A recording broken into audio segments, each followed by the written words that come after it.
All right, good evening, everyone. Today is February 4th, 2025. We're going to call the work session of the Town of Cottage City to order. We'll start off with roll call, starting with Ward 1. Present. Ward 2, Henderson, present. Ward 3 present, Commissioner Wheatley. Ward 4, Givens, present. Brooks, present. Thank you. All right, so first on the agenda tonight is Resolution 2025-02. All right, 2025-02 is the Town of Cottage City organizational chart.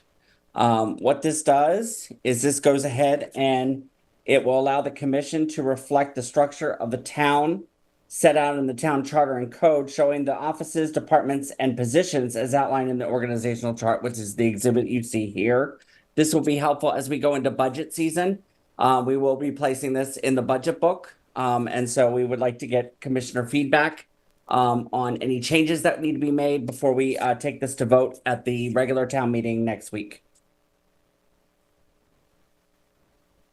This is Brooks again. Stopping. I did it. Mr. Holtzen, can you hear me now? I can hear you. Okay, so I guess I'm gonna have to leave this mic on. So I have comments on the chart. At the bottom, it says, okay. At the bottom, it says Town of Cottage City organizational chart. That should be at the top, not at the bottom. Okay.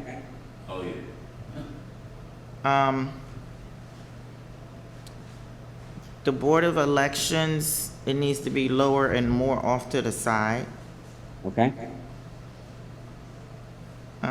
Where you have Chief of Police, it looks like you guys are equal Okay. on the chart, so that needs to be moved down, like similar to how the,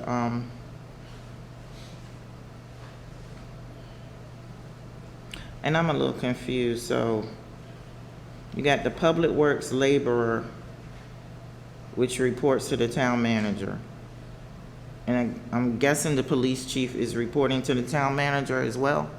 Right. The police chief, of course, is a department head. The public works laborer will not be a department head. So therefore, it's lower than the police chief.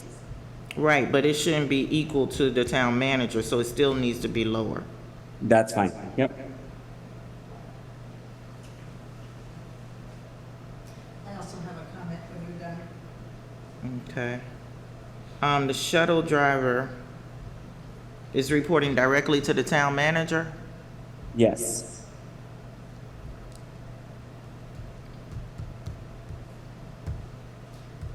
I don't know if that's the way it's always been.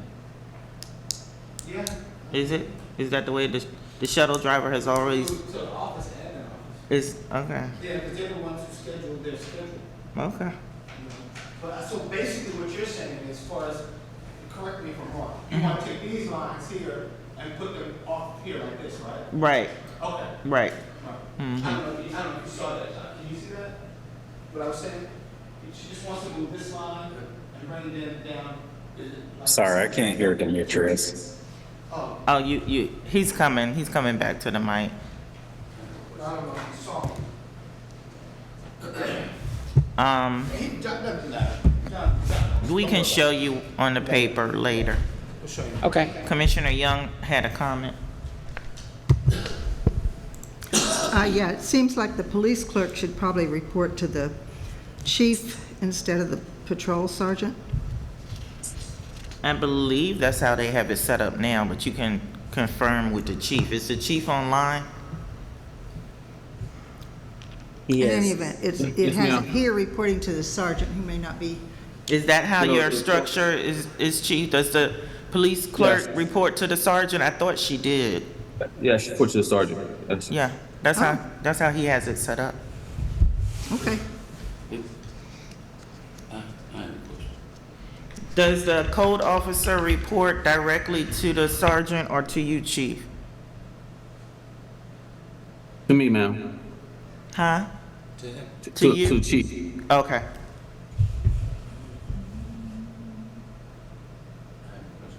Yes, Mr. Henderson. Yes, does the chart actually show like when our town manager is out sick and where? That won't show that.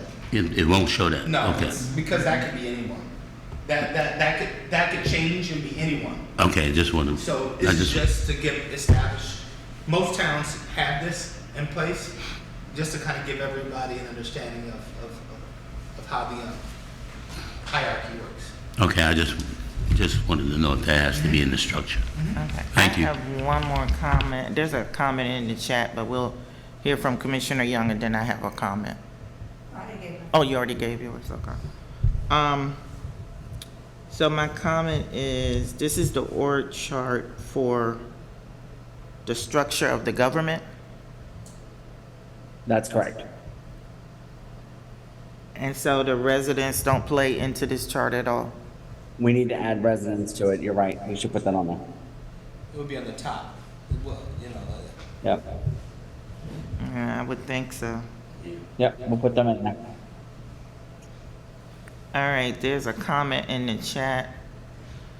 Does this mean the public works laborers and chief of police feed into the town manager? All employees report to the town manager. If that answers your question, Ms. Sawyer. The town manager reports to the commission. Can you tell us who all's on? On the, Zoom? Yeah. The audio, video, Rick is on.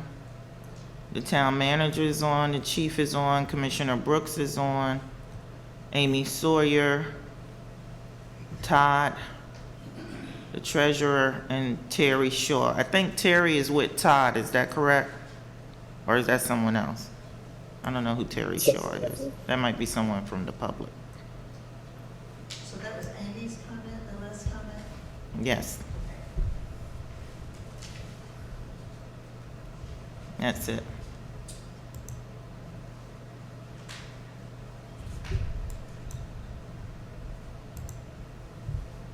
All right, any other comments on the org chart? Just following up on that last comment, you probably ought to put another line up there saying that the commission reports to the population of Cottage City. She just said that. I just said that, the residents, that's what I just said. I know you said, but I didn't say that you were going to put it on there. add it. Yes, he did, I did. Okay, Yeah, and Demetrius said it should go at the top. Yeah. okay, I was looking at something else. Yeah, you probably missed that whole conversation. 'Cause No, we- I heard most of it, but I didn't hear that you did anything about it. Yes, we did. Very good. Next agenda item, Mr. Holtzen.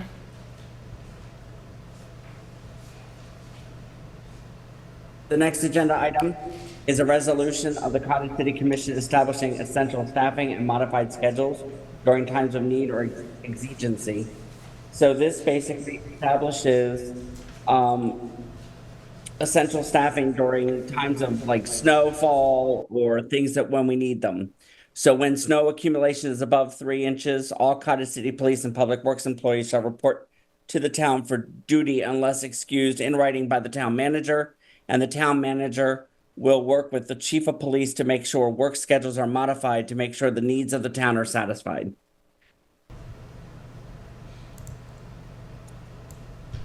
Question. Yes. So how does this relate to the practice of hiring outside people to do this? It's not relevant. Yeah. Why is that why would that be relevant? Well, if we're hiring outside people, then we don't need the people that work here. What they're saying is, this is in regards to essential employees, in regards to Right. employees of the town. Right. Outside employees are not, outside contractors are not employees of the town. I This is just understand. dealing with the essential employees, to ensure that our staff understands that they're required to report to work during these essential, like Can you hear him? emergency situations. You need to turn your mic on. Sorry. Even though they're not going to be doing the work, we're going to have the outside contractor doing the work. Okay, so what you don't understand is because we have contractors doing the work, here's the problem. a lot of people don't understand. The contractor's job is to clear the streets. We still have to come to work because we have a responsibility. There's a number of things that need to be done, and I know this because me and John were the one who did these things. Understanding that the sidewalks, there's a number of sidewalks areas that have to be cleared here without the town. And I'm gonna tell you this, let me say this to everyone who's on the line. This was not being done. You know, a lot of the properties that belong to the town hall was always done. But the other properties that belong to town hall, we have a responsibility to ensure that those properties get cleared, i.e. in front of 38th on the vacant lot, i.e. in front of the old firehouse, i.e. along this pathway, along the town hall, i.e. all around the tot lot. They would do around the tot lot, I would give them that. But these types of, around the garden wasn't being done. We have a responsibility, so there's work to be done in regards to public works personnel, even though, and so this takes, and so if it's a light snow, like 1 to 3 inches, yeah, if the equipment's working, it's not that complicated because you don't have it constantly coming down. But when you have something 3 to 6 inches or something like that, well, it's coming down too fast for one truck to be able to handle it. But one person could conceivably drive around on a 1 to 3 inch snow and get it done because you're really not pushing that much stuff, you know.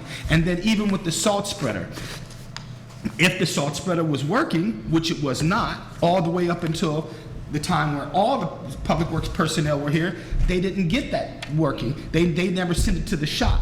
These are the types of things you have to be prepared for. And what I can say about Greg Pinckney is that he ensured that these things were done prior to these seasons beginning started. So when we had a snow thing, we had a discussion. And he said, this is working, everything, we're going to be in on such and such, Gibbons is going to call me or Mike's going to call me to give me a report of what's going on in the town. So even though he might not have been here, his eyes were here to ensure that he had people in place to ensure that someone was giving him a reported update. So I think that's said enough. Yeah, too bad you're not here still, but I think that we ought to specify all those things here so that it'll be clear what their duty will be. It says for duty, but to specify what the duties are would be helpful. Well, no, I don't agree with that. The resolution is basically to ensure that people understand that they have a responsibility to come to work because they are considered essential employees. Because your duties. No, I understand. Hold on. It would make it clearer if you specified what their duties are, and you might say "and others" as needed. Okay. But Yeah, still, I think it would be helpful to put that I have no there. problem because I have all that written down because I've been Okay, keeping I a think track of all of that. So, that'd be helpful. Yeah, I don't necessarily have a problem with that. I don't know if it's relative to this, but if we want to add that in, and if that's going to satisfy everybody, I'm not necessarily against it. And I'll provide you with that, John, tomorrow. I kind of disagree. Because I can agree to and others, but putting in their duties, I think they know their duties. Public Works knows what their responsibilities are, just like the police department know what their responsibilities are. I thought the purpose of this resolution was to identify who the essential employees are.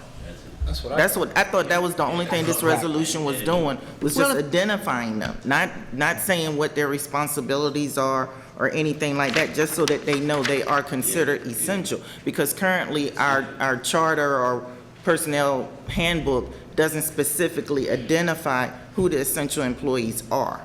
So am I wrong, Mr. Holson? You are correct. This identifies who our essential staff is. And that they are responsible to report to the town hall if and when there is an emergency, whether it's a snow emergency, it could be a train derailment, it could be any, God forbid, any kind of natural disaster, that they need to come in. That's what essential means. You are responsible, you are mandated to come to your employment, your job, because you are considered technically essential. I agree with all that. I think it would be clearer if you added what the duties were on snow days, because this is about snow. No, No, there's already a snow policy in place. They And I are- think we can okay. add to the snow policy. Yeah, that's We already can add in to the snow place. policy. I'm willing to concede to that. I think, Yeah. because she's right. What if it's a train derailment? That's Well, different. this is, So this will be you're gonna irrelevant. specify that this is only for This snow? is about snow, though. No, No, this it's is, not. it doesn't say anything about It snow. it on doesn't here. say anything about This snow. says when He used snow accumulation It- is it brought above that up. 3 inches. It That's mentioned what that it as says. that they may be one of the triggers. Where does that say It- that it- in the resolution? It says it on number 1 there, under the whereas is number 1. When snow accumulation is above 3 inches, all Cottage City Police and Public I Works must be looking employees. at the wrong one. I'm looking at the wrong one, sorry. She's looking at the resolution.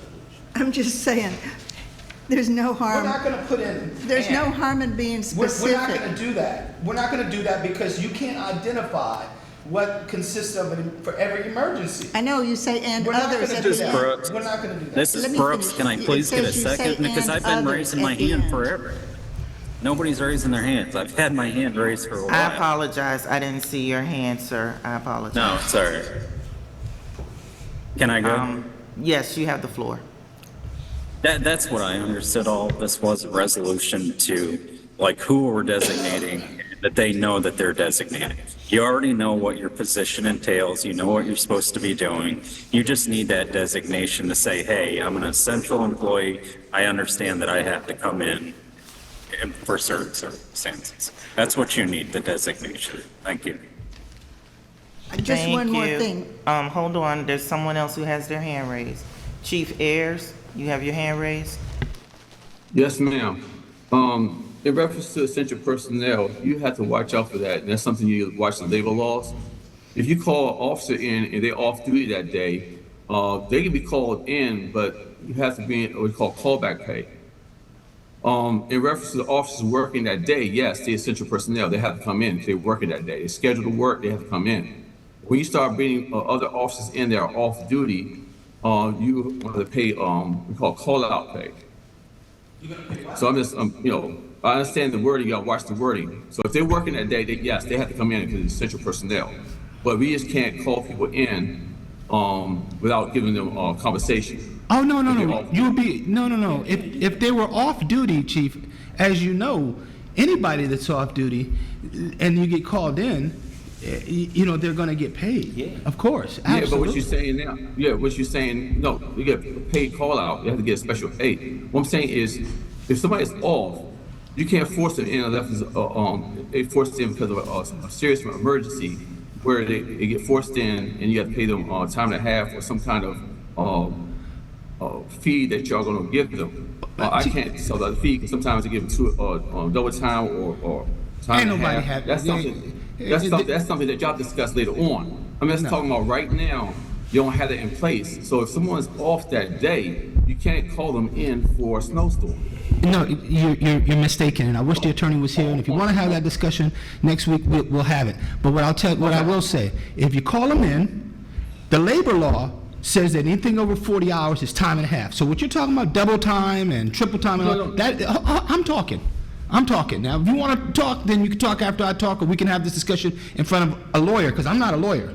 But I can tell you this, what you're talking about is double time and all that. Those are typically things that are done, negotiations that are made with the town during previous, right, under the charter or whatever. We don't have any of that. We pay time and a half.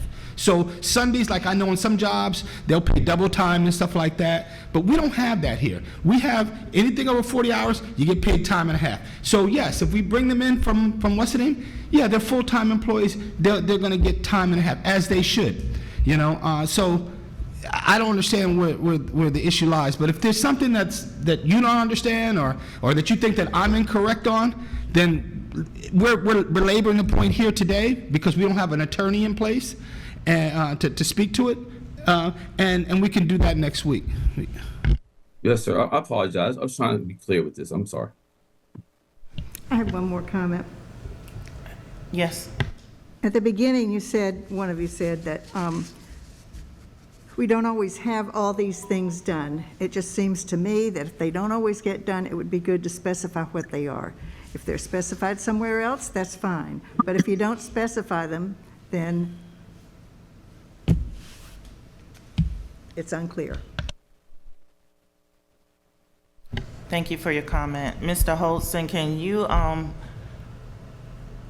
speak with Town Attorney Kevin Best and Yes. follow up on Chief's comment? Because we need a legal opinion on that. I will do. Thank you. Thank you. Next agenda item, please. Point of order, it's now time for our budget listening session. We have a half hour from 7 to 7:30. Okay, and at some point,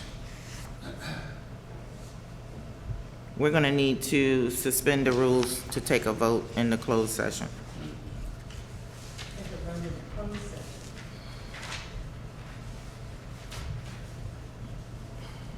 So it's 7 o'clock. We have our open session, listening session for the budget. So if anyone from the public would like to make a comment or a request to be, in regards to the budget, the upcoming budget, please identify yourself by raising your hand, stating your name and your address. Thank you. I see Amy Sawyer.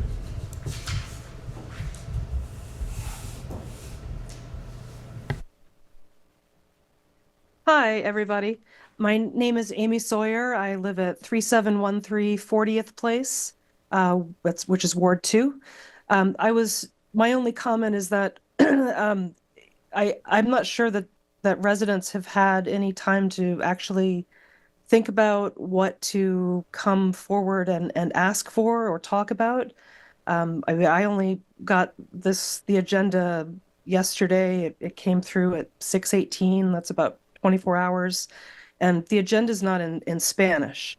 So to reach the majority of our population and really get good feedback, I would love to see more outreach to the community. I am happy to volunteer if we would be able to put together some kind of a form. We'll try to get folks door to door, have somebody who can speak Spanish to communicate with residents who are more fluent in Spanish. I think that's the only way that we can really get valuable information from everyone. It's just not enough time with 24 hours notice. I mean, I have suggestions, and I don't have a coherent way of presenting those here. So that was all. Thank you. Thank you for your comment. I agree. I do think it is kind of short notice, so I would recommend that we have another listening session. And I would suggest that we put something on Constant Contact, and to make sure that it's in English and in Spanish, and put it in the newsletter as well, to give This is everyone an Brooks. I would opportunity. second that. I'm sorry, Commissioner Brooks, I didn't hear you. I said this is Brooks. I agree. I would second that. Okay, does anyone object to us advertising the budget listening session in addition to tonight? We could have a couple of more sessions to give people enough time to make comments or requests. I think it would be a good idea to just incorporate that into each budget meeting that we have, rather than have an extra meeting. Well, I don't care which meeting it is. I'm fine with whatever meeting. Right, but I we mean, do as it. we go through, the budget is spread out over quite a number of meetings, and so each meeting, we could have a time for people to give comments. Well, we typically do that anyway. Right. So I'm saying incorporate that into that. No, but I'm saying advertise it. Oh, yeah, sure. I'm advertise talking it. about advertising right now. Well, I I wanted thought you were talking about scheduling, but in any No, event, I wasn't yeah, really talking advertise about it. the I don't schedule. know that we need to have an us advertising it in the newsletter, on Constant Contact, making sure it's in English and Spanish. I was talking Right. about the advertisement, because that's what Ms. Sawyer, her request was, to make sure people know about it. Okay, I misunderstood. I thought you said that we'd have an extra session, and what I'm saying is, since have it on the schedule to talk about the budget at every meeting, from here until the budget gets adopted. Let's just make sure that that's on the agenda for each of those meetings. No. I don't think No, it's no, necessary to no. do it for every meeting. No. Because that's gonna take too long. That's too much time. That's too much time. We already allow the public 3 minutes to speak during the regular public meetings.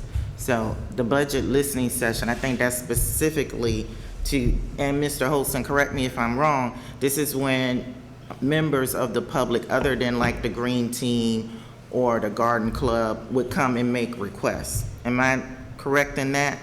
That is correct. It's a chance for you all to hear from the public as to what they would like to see the community do as a whole and bring those items for you. Right.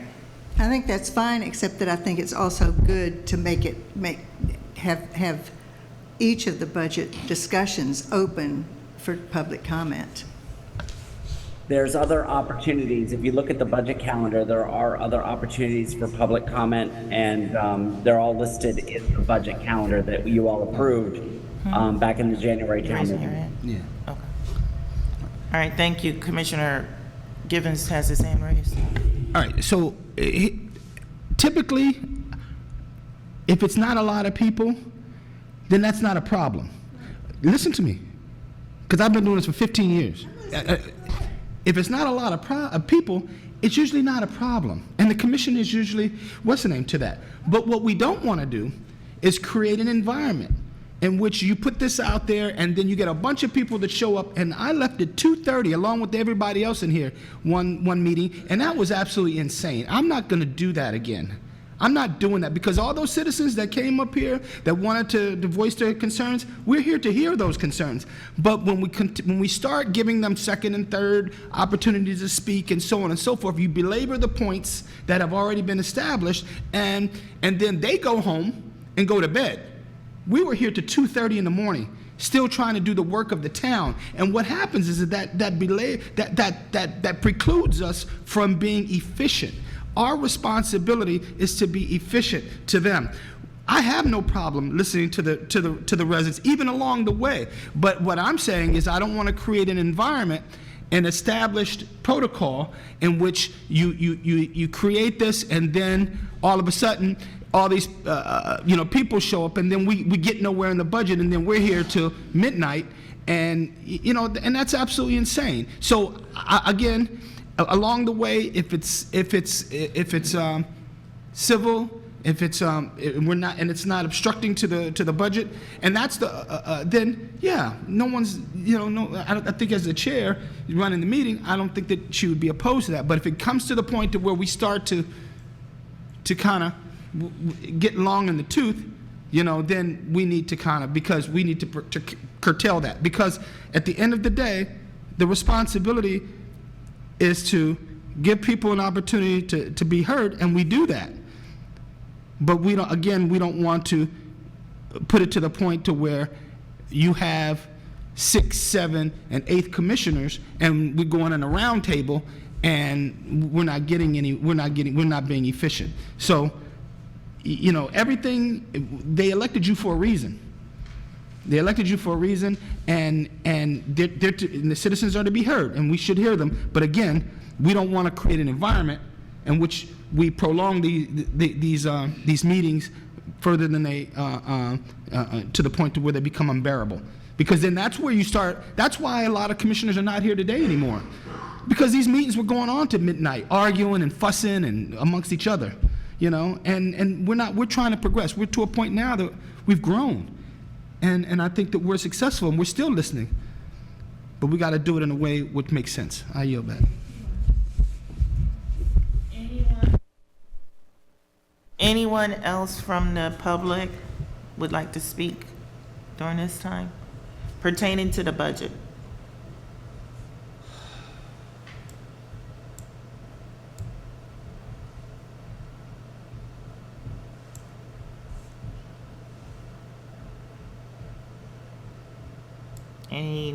Is anyone hand raised? I don't see anything. I don't see any. There's a comment in the chat from Amy Sawyer. It says, is it possible to have a short overview of what kind of items could be included? I responded in the chat and I said yes. And Ms. Sawyer said thank you. Then there's a second comment from Ms. Sawyer. If the commission isn't getting a lot of feedback, then it hasn't been an effective ask. The community should be encouraged to provide feedback. The council's job is to listen to the residents, no matter how long it takes. We just reviewed an org chart that puts the residents at the top. And Ms. Sawyer, we said we will listen to the residents. All right. Let's see. If there's no one else from the public who wishes to speak at this time, we can continue on with our regular agenda.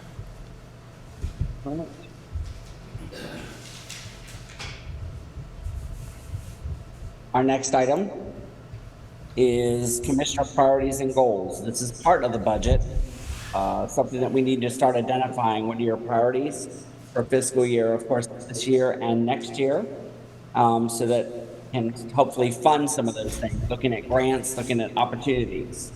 So we'd like to hear from all of you. I thought we had already talked about this before, and we were supposed to go back and come up with some ideas of things we wanted to see. We already had this discussion. So, does anyone have any priorities that they want to see get done in the upcoming budget year? I believe Commissioner Brooks, you had mentioned a few things. Is that correct? Yes, this is Brooks. Actually, the main thing that I said is more traffic calming measures and ones that'll really keep working. But yeah, that's kind of one of my big priorities for the next year. Thank you. Right, I think one thing we said we wanted to get the stop signs with the flashing lights, and I know there's been some mentioning of putting in some more speed humps, and there was some other traffic calming device that the painting on the curves. We had talked about that. We were going to use some of the ARPA funds. I think we said like $5,000 to do the street murals to help with the traffic calming. And I think there were a few other ideas that some people had suggested, some other residents had suggested. So we could, Mr. Holson, if you could look into adding that as one of our priorities. Will do. Commissioner Givens? Yeah, so the other priority that I had mentioned before is the reinstitution of patrol during the bus stops.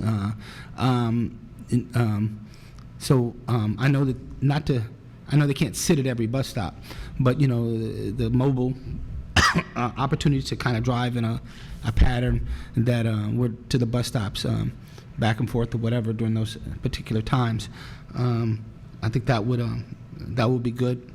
And also, I mean, it's a budgetary thing, but I would like to see some improvement or some advancement on ability to do some street sweeping.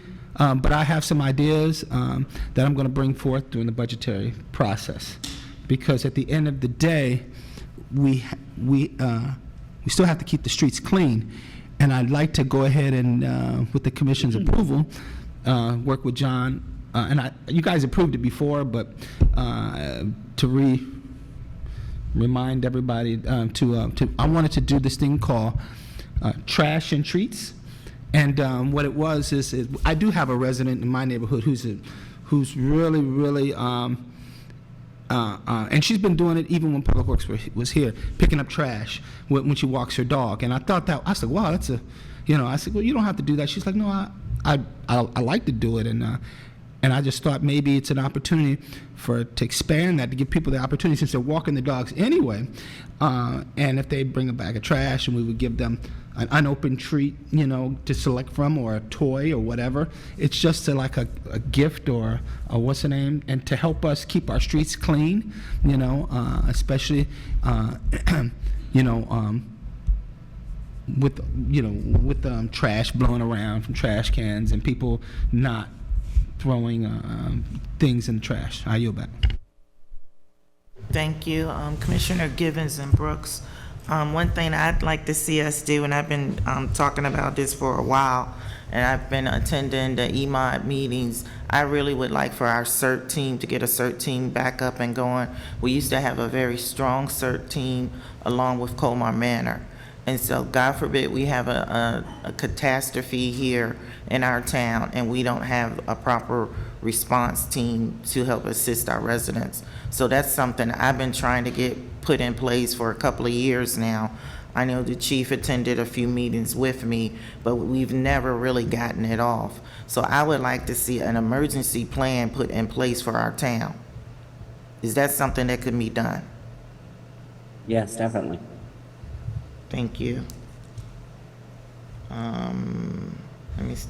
Can I ask you something? Sure. In regards to the CERT team, would it be, because I'll say this, I think your challenge is going to be, personally, it's like anything else. It's getting bodies and responsibilities, and to recreate the whole wheel again, it just seems like it could be a lot of work. As opposed to doing that, how about tap into Bladensburg, who's already established? They got a trailer and everything, you know what I'm saying? And we tap into them, and then maybe have an offshoot, you know what I'm saying, for ours, and then we have a grand one for the port towns. You know what I'm saying? Well, actually, going to the meetings, that was one of the suggestions that was made. Oh, okay. That we partner with Mount Rainier, Brentwood, Colmar Manor, I think even Hyattsville, because all the well, not all of them, but a good majority of municipalities have at least someone representing their municipality in these meetings. And so they know the smaller municipalities are going to be challenged and have struggles with getting volunteers. That's one of the reasons why our CERT team is no longer in place, is because those volunteers are no longer living in the town. A lot of them were the firefighters or the volunteer firemen. So once we lost our fire department, our volunteer firemen, we lost our volunteers for our CERT team. So yes, that's already been discussed, but before we can get to that place, we gotta have a team. We gotta have our own team to buy in, to tie into another team. Yeah, right. So we gotta get some people together. I'm supportive. And I know we have at least one resident who has taken the CERT training, which is Barbara, that's on the Garden Club. She's taken the training, she's gotten her certification. And I believe the training is free. You just have to sign up, and it's hard to get in those training courses. I know that the chief has had a first responders camp with the explorers so that we could tap into some of them, especially the older children. So, you know, we just need to get started. We haven't done anything. You know what I mean? Like, we need to get started. So I would really like to see us take this seriously and start working on it, because like I said, we've seen where planes have crashed into the water just recently. We had a derailment over in Hyattsville, last year? And I mean, anything could happen. We could have a really bad fire, a whole block could catch on fire. We've seen that with the Los Angeles fires. So you just never know, a bad storm could come through, and we just would be so lost because we don't, I mean, like you said, we just did the resolution to let the police officers and public works know that they're considered essential. So, I mean, we may not even have employees show up to help us. So I just think we need to be more proactive instead of reactive. Yes, Commissioner Young? Yeah, I agree with all that. I think that's really important. A few years back, we did sort of focus on it, but joining together with the other towns, as you mentioned, would be a good idea to take care of that. On the crosswalks and slowing down traffic, making it safer for pedestrians, I just wanted to note Ben Rocky Harris's email in which he proposes some specific places to put in basically speed hump type things. And I think that's a good idea, because it is sometimes challenging to walk around town when cars are speeding through. So I'm concerned about speeding as well, and the humps and the raised what's the name? The raised sidewalks is something we've discussed in the past, but the cost was so out of whack that the commission had to pull back on that and then did the speed humps. However, the reality is there's a process, and the commission is not a part of the frontal process of that. Could they do that on their own? Yeah, they could, but it's not something the commission has ever opted to do, due to the fact is implementations of speed humps by commissions is never really recommended, because the residents, these are things are going on people's blocks. You assume that everybody wants a speed hump every block, which is essentially almost what's occurring in his proposal. The reality is now you're going to get a bunch of people up here complaining, like, who told you to put a speed hump in front of my house or whatever, or on my block? There's a process in which has been established by the commission, and it's been in place since Aileen McChesney was here, because she established it.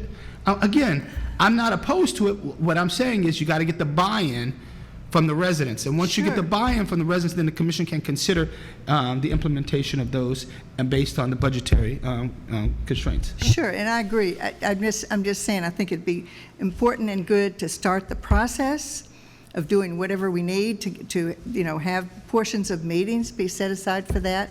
But I think that his point is a very good one in terms of the danger to pedestrians. And I know there's some people who are going to object, but there are probably other people who are going to like it, and so it'd be good to set up something to start that process going.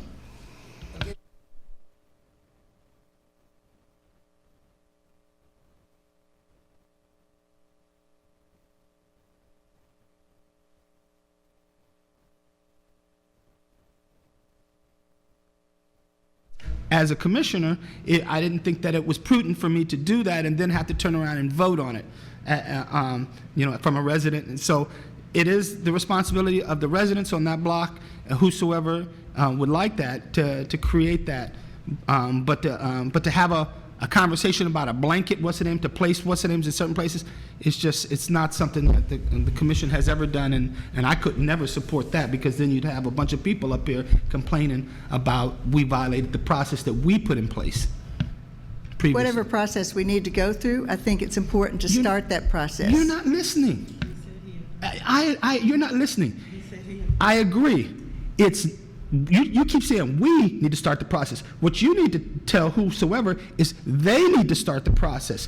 They are required to go around and get a petition, 50, 60%? We can publicize all that. I'm okay with that. That's fine. That's fine. But you continue to say we, like that's... We can publicize that. Yeah, that we can publicize it. I have no problem with that. Got it? Okay, good. Okay. I just want to make a quick comment on that. And I see your hand, Mr. Brooks, or Commissioner Brooks. So I know that there's a process that we put in place that's been in place for a while as far as installing speed humps or bumps on public streets.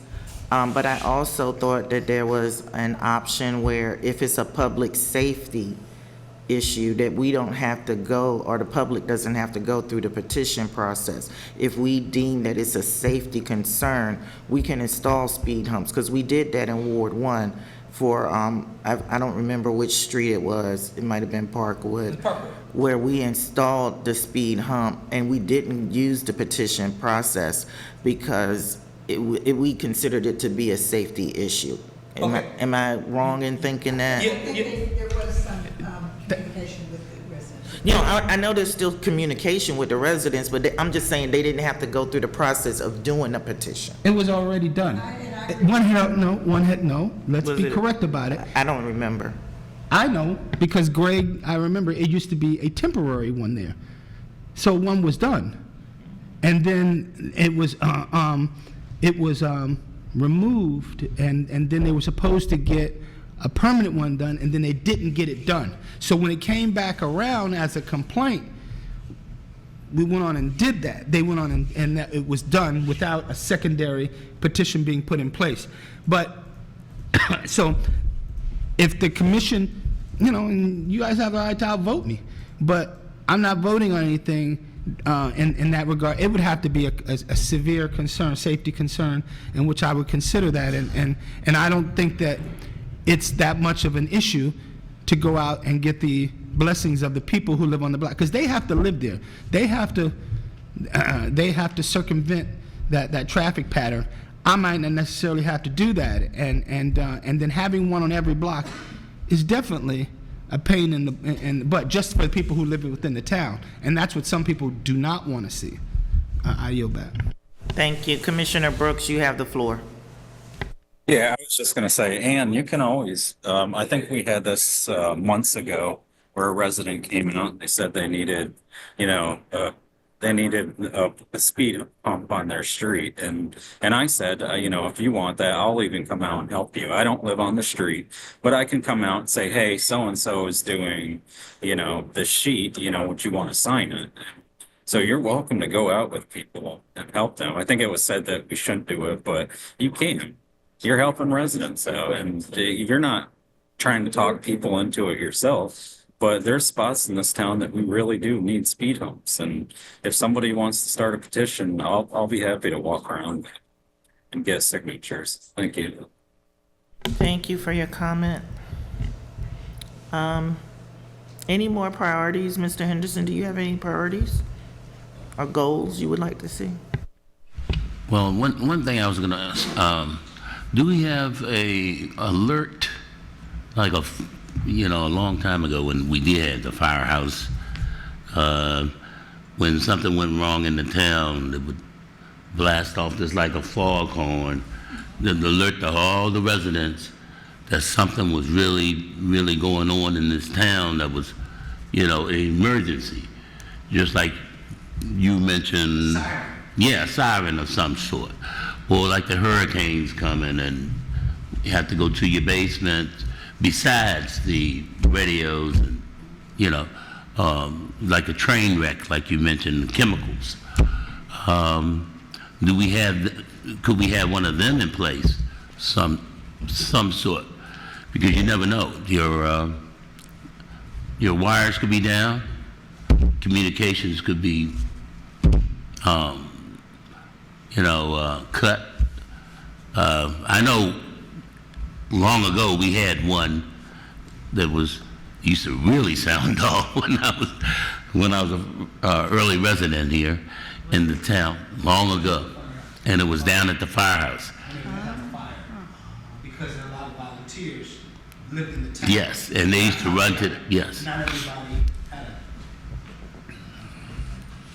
It was for volunteers. Most of the volunteers, like if you were a volunteer in the fire department, you took your boots and you put them on your porch.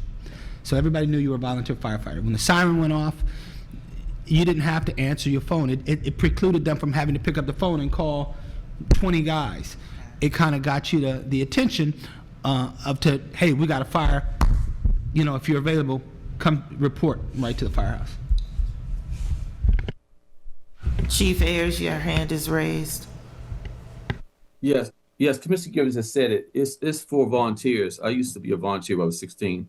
It's when the alarm goes off, that means that, we're supposed to report to the firehouse. But that's what the alarm's for.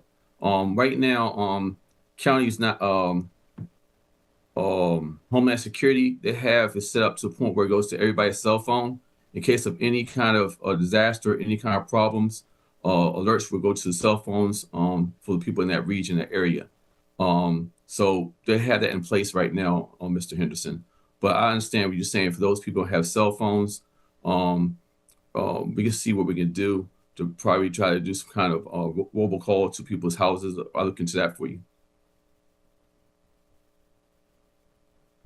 Okay, thank you.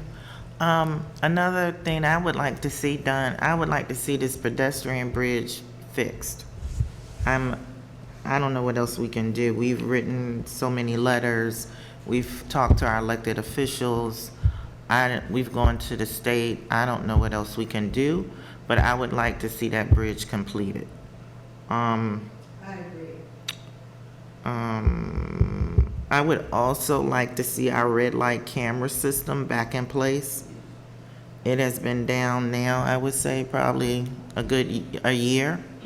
That's one thing I would say needs to be a priority on our list, to get those permits in place and get those cameras back up and running.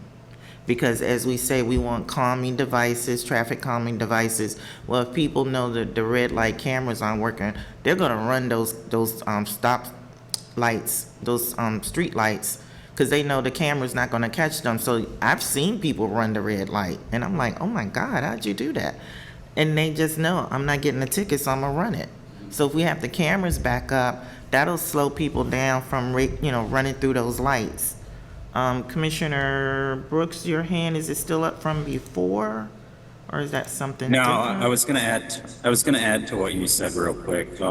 We approved a local traffic only sign. Myself and Commissioner Gibbons are gonna install that. So that's one of the priorities. Hopefully that'll be done for the next fiscal year. But also, I would like to see the stop sign camera on Bunker Hill and 40th. It just never seems to be on when I go by it. So I don't know if the chief could speak to that, or I would like to get those You- things, just like you said. You said stop sign camera? We have a stop sign camera? Yeah, the one right there by CSX on Bunker Hill. It's a and 40th. monitor, right? I thought it was a monitor.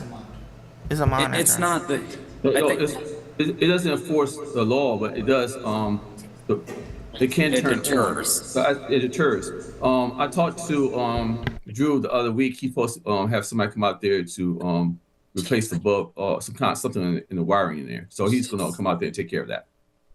Okay, can you let us know when it's done? Because it's, Yes, sir. I I mean, we can. paid money for it. I want to make sure that Yes, we're sir. actually using these. Yes, but he had it off for a while because he was collecting data. But because we're trying to see if possible we can revisit to the state house to see if they can loosen up the school zone area, or let it reach out a little bit so we can go ahead and activate that camera to the point where it starts enforcing violations. That's why he turned it off, to get the accurate study of people going through it. So when he tried to turn it back on last month, it's a problem wire, something like that. He has to replace, but he ordered it. It should be replaced this week or sometime. But I'll let you know. Thank you. While you're looking into that device, could you also look into the speed monitors that are on that are in the town? Like the one that was on Bunker Hill, not too far from the towers, that never works. It'll work for a little while and then the one that shows how fast you're driving. I think they took them. Did they take them down? Because they weren't working for the longest time. Yep. Yeah, we took it down because we're trying to get money to actually get the solar panels for them, because the batteries, the price for the batteries to replace the batteries will cost too much. So we're trying to see if we can go ahead and purchase the solar to go on top of those devices. So we're working on it, to try to put that in our next year's budget. Okay, if you can get us the numbers for that. I know when I'm going to work, there's a speed sign that shows your speed on Riggs Road. That one never goes down, so you might want to check that one out. There's also one in DC on is that Eastern? I think it's Eastern Avenue, going towards Tacoma Park. That one always works. I'm like, God, their signs never go down. So I don't know what manufacturer they're using, but I can tell you they are always on. Yes, Let's ma'am. see. Any comments? Looks like there's a comment from Amy Sawyer. Please consider proposals for the 20% of the population that is under the age of 25.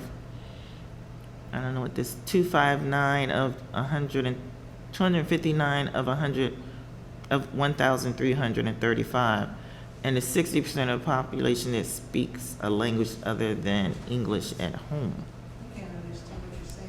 I don't even understand what I just read. I'm sorry, Amy, would you like to explain that? Yeah, no problem. I need more context. So in the latest census, the town has 1,335 residents, and 259 of them are under the age of 25. So 20% of our population is under the age of 25. And 60% of our population, I think it's 59.7 to be exact, speaks a language other than English at home. So as we're looking at proposals, I think both of those groups, certainly the under 25 group, is less likely to participate in these meetings and provide feedback, but there's still a very significant proportion of the community. So I'm just hoping they can be considered as well as we're looking for budget proposals. Thanks. Sure, I would think that it would be open to anyone who would like to participate. There's no age limit on it, so I don't understand why. Well, my There would be. 7-year-old's probably not going to come in to make a proposal. I hope that the council is looking out for folks who aren't able to come in and make recommendations. Thank you for your comment. Any more goals or priorities from the commissioners? Mr. Holton, do you have enough to get started? I do. Thank you so much. All right, next agenda item, please. Is our Strategic Planning Gateway Development Authority project. Commissioner discussion. This is part of the brand new Gateway Development Authority that's just been created. Commissioner Chair Wheatley attended their meeting recently, and we're looking for to put together some strategic planning for the town so that we can focus on what are your priorities with regards to strategic planning.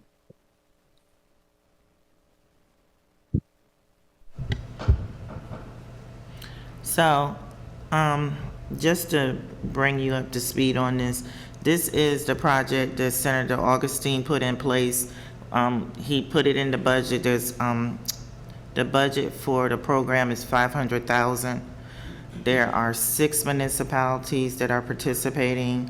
3 of the port towns, which is Bladensburg, Comar Manor, Cottage City, North Brentwood, and Mount Rainier. Those make up the 6 municipalities that are part of this Gateway Development Authority. So each one of us will get a pot of the money, and we are just getting up and running. So we've had our first board meeting. As you know, the board consists of the mayors and chair of the municipalities. There's a president of the board, which is Mr. Ronald Hopkins. He kind of is our project manager for this project. And there are 2 residents who are also part of the board. We had a contest, and I believe a couple of people applied from Cottage City. Unfortunately, they were not selected. So one resident from Comar Manor is a part of the board. There's another resident, I believe, from Bladensburg, who's also a part of the board. This project is for 5 years, so we have an opportunity for our residents to, at some point, participate in the board, because it's a 1-year membership. But again, we're just getting up and running. So one thing that we need to do is our part of being a part of this project. We need to provide a strategic plan for our town so they can help plan how our town will participate in this program. So the Gateway Development Authority is a project that helps local artists, local businesses. It helps with community development. I want to say community enhancement, beautification. It's to make all of our areas more attractive and to draw in and to help out with, like I said, small businesses. It's almost like, I want to say kind of like the CDC, but it's not the CDC. It's totally separate from a CDC, but it kind of has some of the same responsibilities or goals, I should say. So we've never done a strategic plan. I know we've talked about it, but we've never actually really done one. So tonight, if we could just at least try to put something together, because I have to turn this information in to the board, And one thing about this project, if we don't participate, they're gonna take the money back. And you know, I hate giving money back. So it's a grant, it's already been approved, it's in the budget, we have the money, we need to start planning. So if you guys wanna kind of brainstorm, you have something you want? So I'll repeat this. This was during the CDC process. This was brought up, and this is a concern of Brittany Drakeford, specifically in regards to the development of the housing along Bladensburg Road. They're owned by a myriad of different people, you know, just in that 2-block radius. The problem is to how do you get them on board to be consistent as far as to create some type of visual aesthetics, to improvement of visual aesthetics. The county, of course, has been problematic in saying that because of a parking thing, they're not allowing them to do certain things and to improve the product, improve the establishment. So, you know, and then it costs a lot of money, right? One of the things that has been visually looks great, but you really have to do them, like if it's 8 houses on a block, you really need to do all 8. And that would be, if you've ever taken a look at the house across the street, the building across the street, it was something electric. It's right next to the convenience store. Across the street in Comer Manor. It's called something electric. And right now it's closed. It's been closed for years. What it is, it's a house like the ones you see out here. But what it is, it has a frontage on it, a square frontage on it, that has a shop-looking space to it, you know, just like you see out here on a frontage space. Okay, if you ever go, the other place that you probably don't even realize that it's a house like ours as well, is if you go along Route 1, after you pass Busboys and Poets on the left-hand side, after you pass DeMatha, there was a dentist office right next to the Enterprise. And what that is you saw a dentist office, right? Yeah. But what it was is a big house behind it, just like ours. And it has this frontage on it. Right now it got burnt down and they're rebuilding it or whatever. That's really, you know, outside of tearing it all down, that's really that. And what I actually liked is, like, that would be one of the ways that you could do that. But something a little bit less, I guess, involved would be just to give them the money to paint the houses in a consistent, you know, format. Like, you know, everybody's got to paint their house within the next 12 months, and we're going to provide you guys the funding, right? You know, to paint the houses or whatever. What I really like, I think is really looks nice, is if you ever look at Denise Hamler's house, and there's another house out here on 38th. It's like a 3-colored house, you know. It's big in like New Jersey, in those old historical neighborhoods and stuff like that. But I actually like that. That would really look nice. But if you just get them all to paint them all, would be an improvement, you know. So are you talking about a facade improvement? Yeah, but you know they've had the facade improvement grants before, and you know people don't. You know we can. There's a lot of misconceptions around here. You know, there's a lot of programs around here. We beg people to do these things. Everyone out there thinks that, you know what, these programs are not available, you know, and we're not doing enough. But the reality is these programs, we've been out there harping these programs, giving this information. The only one who did any improvement to the West End was the guy named King Vic, and the people hated him because he had a tire shop. But he took that money and he did improve his property. God rest his soul, he's passed now. But that program was for everybody. Even with the COVID money, when we had COVID money, we told the people up there, hey, we got COVID money to help your businesses stay open, and you can use this money to help improve your businesses. one person, it was the old firehouse, and that was a money that went unreally used towards to what it was supposed to be used for.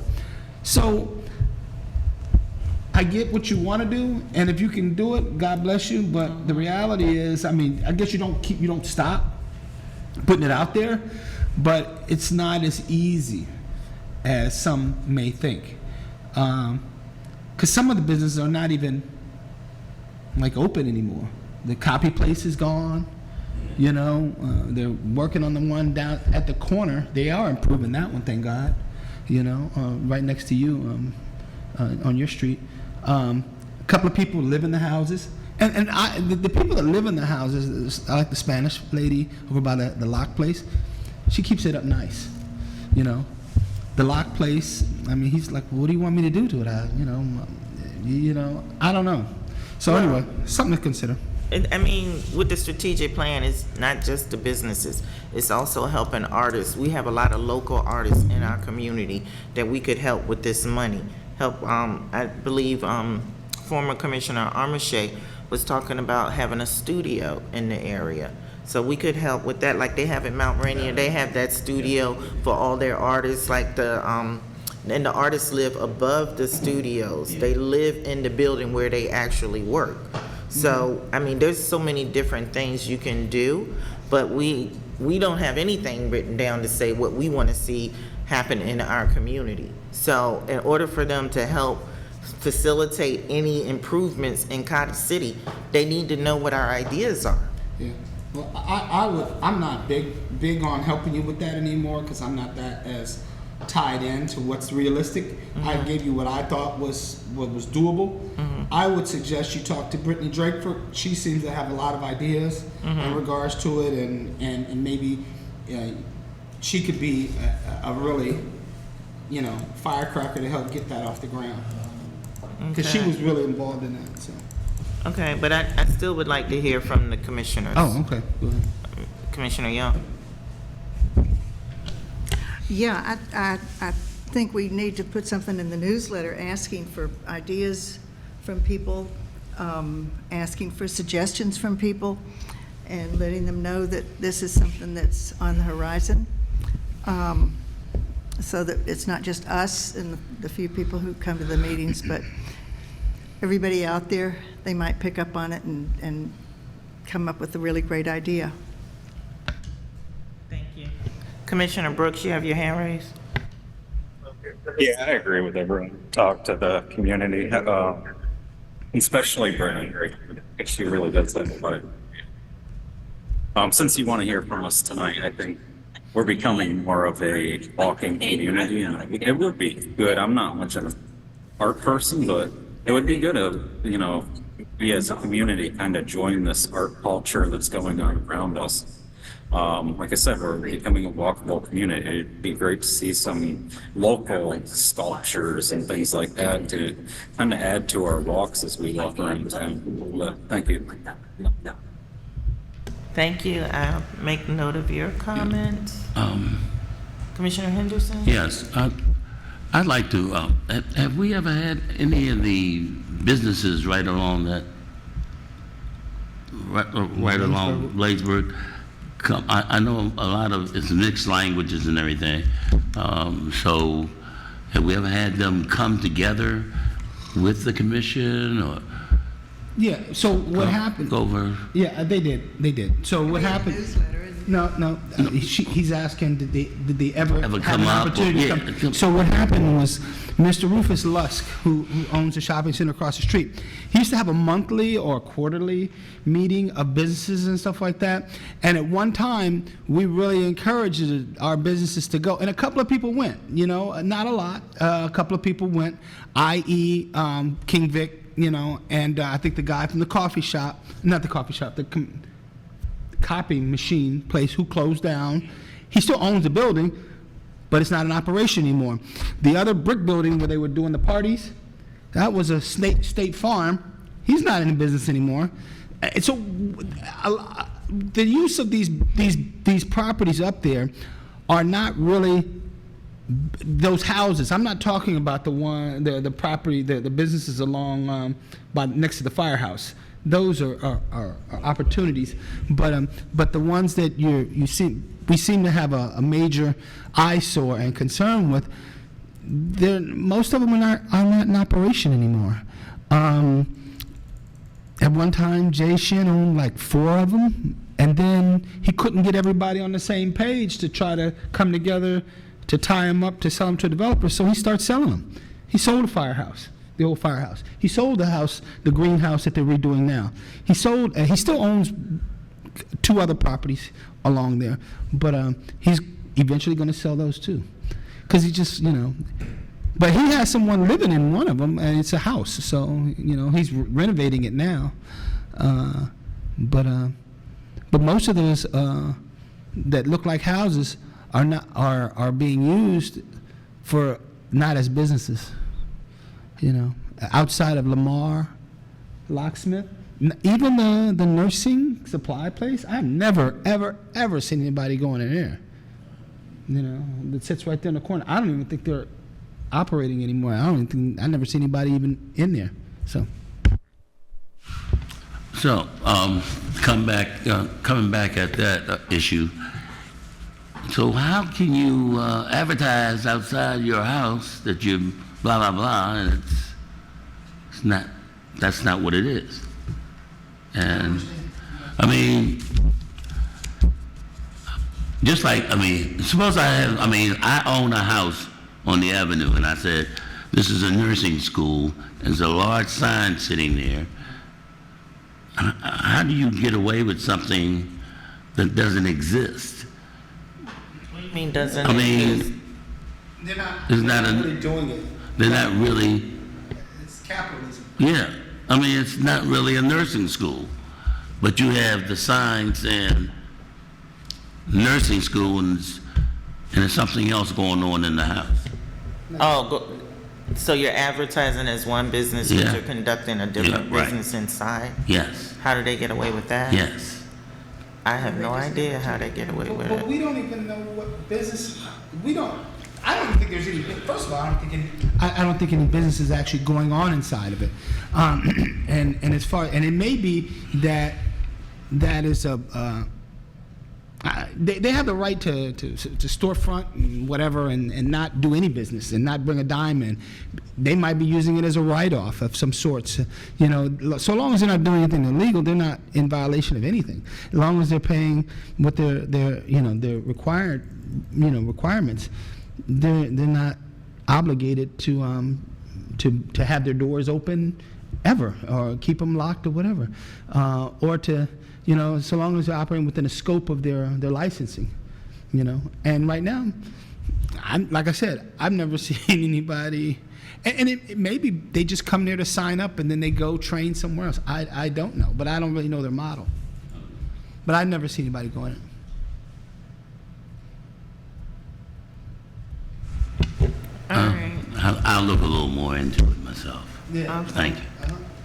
All right, all right, Mr. Holtzen, Yes. I guess we'll have to come back to the strategic plan. There were a few suggestions tonight, but Yes. I'm really surprised no one has any ideas of how they want to see the future of our town. So, Well, seeing the future and what's being realistic are two different things. whether it's realistic or not, a strategic plan is a vision. It's not something set in stone. It's not concrete. It's your vision of what you're projecting and what you want to be. It's like a journal, if you want to put it that way. It's what you vision, what you want to see happen. It's like you got to put something down on paper to get it started. You can't just keep talking and putting it out in the atmosphere and think it's going to happen. So if you want to, which would be flights of fancy, what I would like to see is what they have down there in Hyattsville. Where Say they that. have, We can say that. It's not going to happen. I'll tell you why. never No, it's not going to happen. And I'll tell you why. And it'll never happen because the council will never approve it. But the commission, even this commission or future commissioners. But what they have is like this. It's got a suites and something or whatever, and they have the house upstairs and they have the business downstairs, and they're townhouses, right? They're considered that would be great, right? You'd have to tear those houses down. You'd have to get them all corralled, sell them all to a developer, and they'd have to tear them all down. Now the problem with that is, and that sounds great, right? Oh yeah, we could maybe do that, right? But here's the problem with that, and this is not, it's not hyperbole. You got to take 2 houses behind there. 2 houses. One of the houses is Fred's. You know, Crystal and Fred's house would be 2 of the first 2 houses. The house, Shirley Lewis's house, and the lady who lives next to her. The lady next to her, she loves her house. She just bought it and put like a lot of money in it. And the commission's never going to agree to do what we did over here. They're never going to agree to that. So but that's development. That it would be beautiful development, progressive, blah blah blah. The county, and there's no other way to do that type of structure without having more land use, and it's just not going to happen. Well, I'll say this: you can still put it I down. wouldn't even vote for that. You may not vote for it, but you can still put it down as something that you would like to see happen. But we have all this land down there at Eastgate. There's plenty of that's a room down conversation. there Now, that's a conversation. That's a we could conversation. vision that changing that whole dynamic into something similar to what they have in Hyattsville or Mount Rainier. Yes. I mean, but you got to have the vision. You got to have the That's what you need to be vision. recommending. Recommend that, because what I'm talking about is unrealistic. But I think you're on the right page and having that conversation down there, because those are because that's like the R mark. I don't even think it's. I don't think it's being used or something like that. But it's Air beginning- mark. Air mark. Yeah. So, but then you'd have to pretty much take the storage place, which they've just built that within the last 10 years, both of them, which I wouldn't be necessarily opposed to. Mr. Decker is gone, so he's out. The furniture store closed. Yeah. Did you guys know that? I knew that. It was coming. They kept putting the sign up, but now it's empty. Spartan's closed too. No, they moved in. She couldn't have went out of business. Yeah, I've been in business years. I think she closed. No, she did. She closed. She She's out of closed? business. Yeah. Yeah. out of business. What? But she still owns all the properties though, right? Day before Thanksgiving. I think she owns the They apartments. still own it. Yeah, she owns the apartments. Oh, yeah. She owns all the. Yeah, so I like that. Now, go ahead. I like that too. And another thing about it, once you get it started in one area, the idea begins to spread, and more developers will be coming and be willing to change and format the other areas. But you got to start somewhere. Well, that's why they changed the zoning ordinance. This is Brooks. I've had many injuries for it. Well, I saw your hand and then it went down, so that's why I didn't call on That you. was a while ago. I Go was going ahead. to say Porktown Motors too. It'd be good to do something with that, at least. I think it's Porktown Motors, right? 38 in Williamsburg. Hello? Yeah, we can hear you. Yeah, that property is vacant right now. I've heard different suggestions for that area. Someone said it'd be a nice little spot for a coffee shop. Someone else said it'd be a nice spot for a little barbecue spot. So there's, I've heard different ideas from different people in regards to developing that space. So that's another option. We could put that down on the strategic plan as well. I mean, getting a strategic plan together, 15 minutes is difficult, but that place needs to be developed. It's a great spot.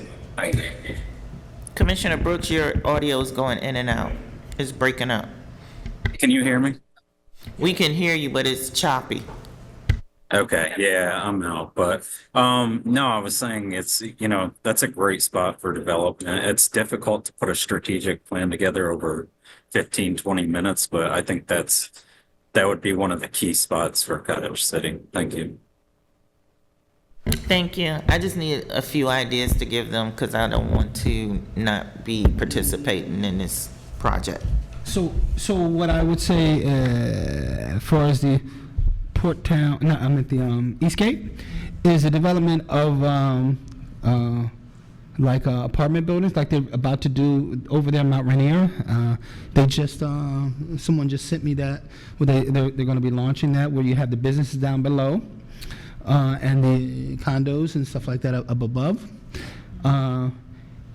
Someone said the Compare Foods was closed the other day. Did they shut down?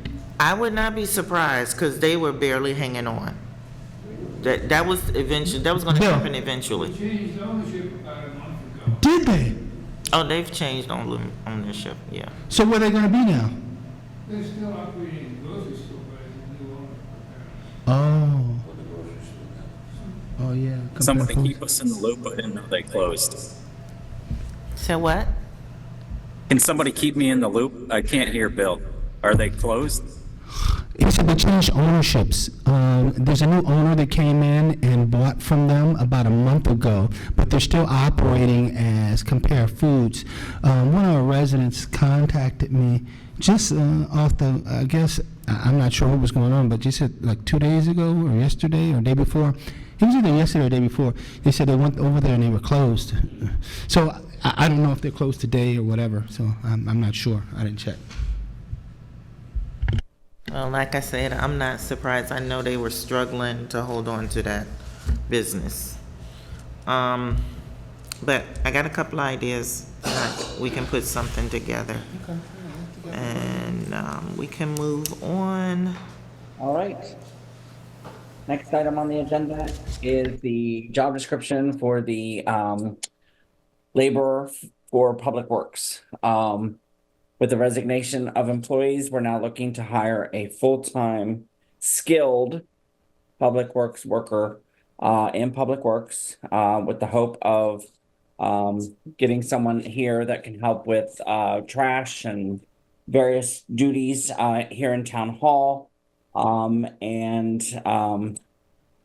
I have the thank you, Commissioner Brooks, for working on the job description and the commissioner's input. So we just have it here this evening for discussion, and then hopefully we can take it to vote at the next meeting. Commissioner Givens, you have the floor. Okay, so let me elaborate on this position. For those who may not be aware, the previous positions were basically laborers, having no skill set. This position is not that. This is a skilled position, because what we have now, we've evolved the size of the town, and the things that we're involved in require more of a skill set. You know, and it's important that, because without the skill set, then we have to go out and hire a bunch of contractors, and then you know, due to the cost, some of those things don't get done, but yet the needs of the town are still there. I will tell you now, I'm looking at a door over there that I know 4 years ago, or 2 years ago, when the handle broke, I asked them to fix it, and it never got fixed. And so, and it's still not fixed. I'll do it. I'll get around to it, you know, now that I'm here, because I fixed a number of things, you know, and it just requires someone that, and I get it, everybody doesn't have the skills, right? And sometimes you can't even, you try to teach people, but, you know, some people don't pick up on it, and so on and so forth. But the town absolutely, 100% positively needs skilled labor. And there's a number of things, you know, of something that seems very simple. The chief asked me to hang the defibrillator box in the hallway. Well, you know, sounds simple, right? But if you don't know what you're doing, you can mess some stuff up. You know what I'm saying? You could put it up there, and like people used to hang TVs on the wall and they would fall down, because you need to, certain things you need to be able to follow in regards to requirements of carpentry and so on and so forth. And so there are. So I like the job description. I would ask John. Did you, John Holtzen?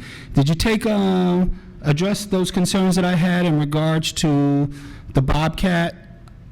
Because it's more so training. It's not realistic to people to already have that skill set under their belt unless they've worked on a construction site. Even because a handyman's not, and essentially what we need is a handyman here. We can call them whatever we want to, we can call them skilled labor or whatever, but we need a town handyman. But it's not, and also, we don't have a dump truck. A dump truck requires a CDL license. What we have is a lift bed truck, or you can call it a state body truck. It's called a state body truck, and it doesn't require a CDL license.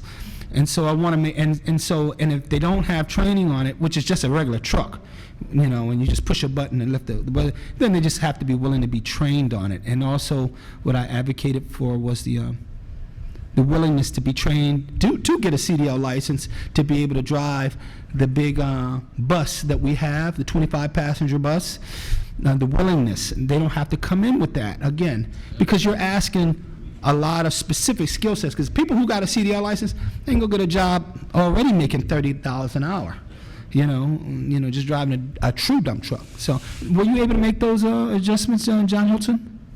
Yeah, I saw that there is adjustment in here.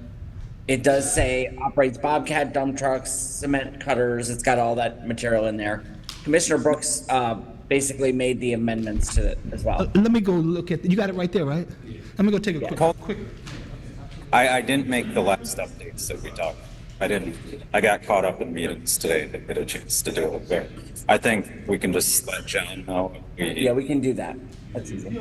Changes we make. I also, point of clarification, nobody voted on full-time anymore. So, because I think it was said full-time, and that's something that we have to address. Yeah.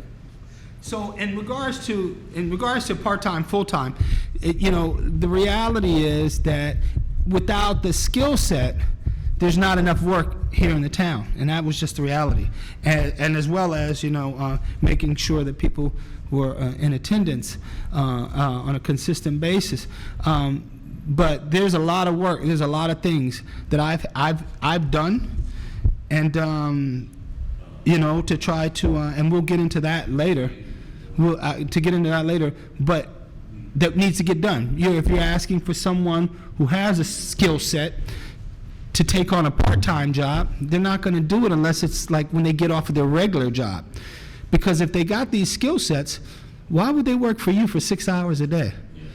You know what I'm saying? They can go get a job, you know, a full-time job. It's great working for us on a full-time because they have the ability to have benefits and have weekends off, which they may not necessarily have at other jobs, and so on and so forth. It's the skill set that we have is not back-breaking labor, but just the ability to have the knowledge, right? To be able to get over the hill, you know, to be able to figure things out. Those things are important. What I can say about myself and the chief is the chief and I have that skill set. I don't know his ability to do carpentry, but chief be figuring stuff out. That's what I'm talking about. You give someone a task, and they figure out how to do it, and they get it done, as opposed to every time you have to tell them what to do. We can't do that.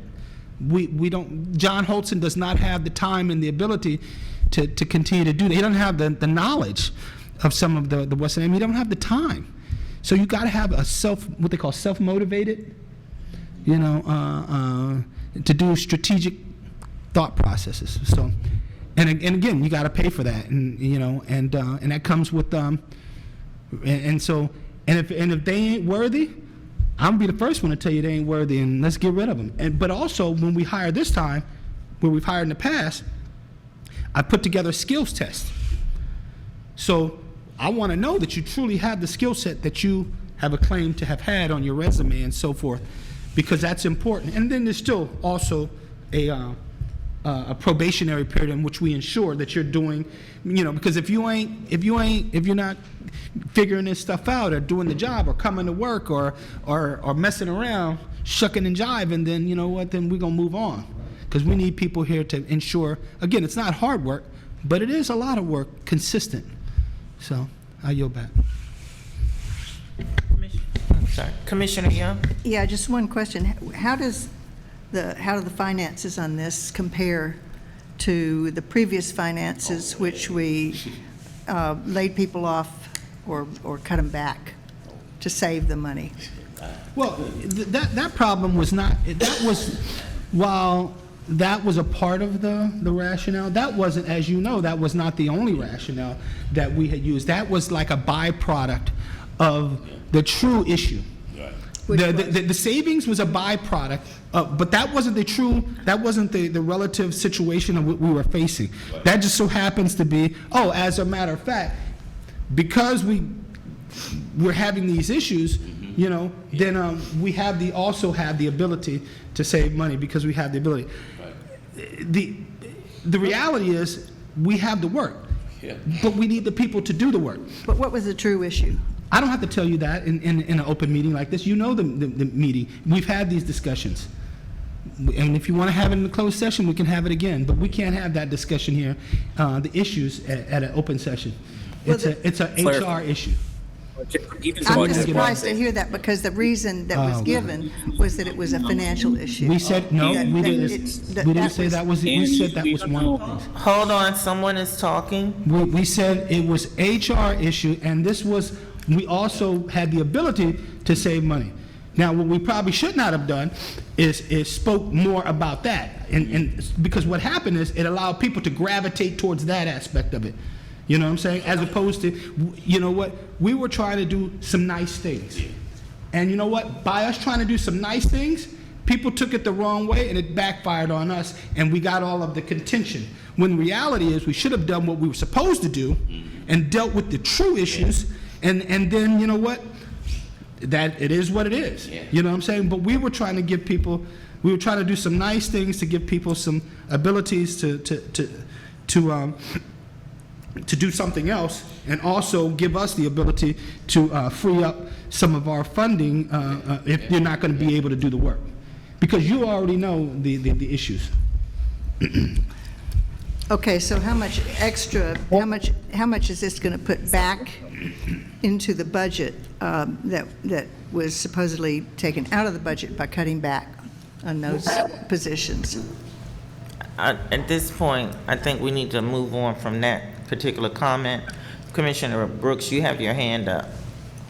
Yeah, Commissioner Young asked about this today, and she knows. We had a manager, we had one full-time person, and we had a part-time person. We're cutting costs either way by hiring one full-time person, not two full-time people, and not a part-time person. Come on, Ann, you know that. And the part-times were 30 Don't hours stoke a the week fire. each. They were 30 hours a week each, the part-times. Yeah.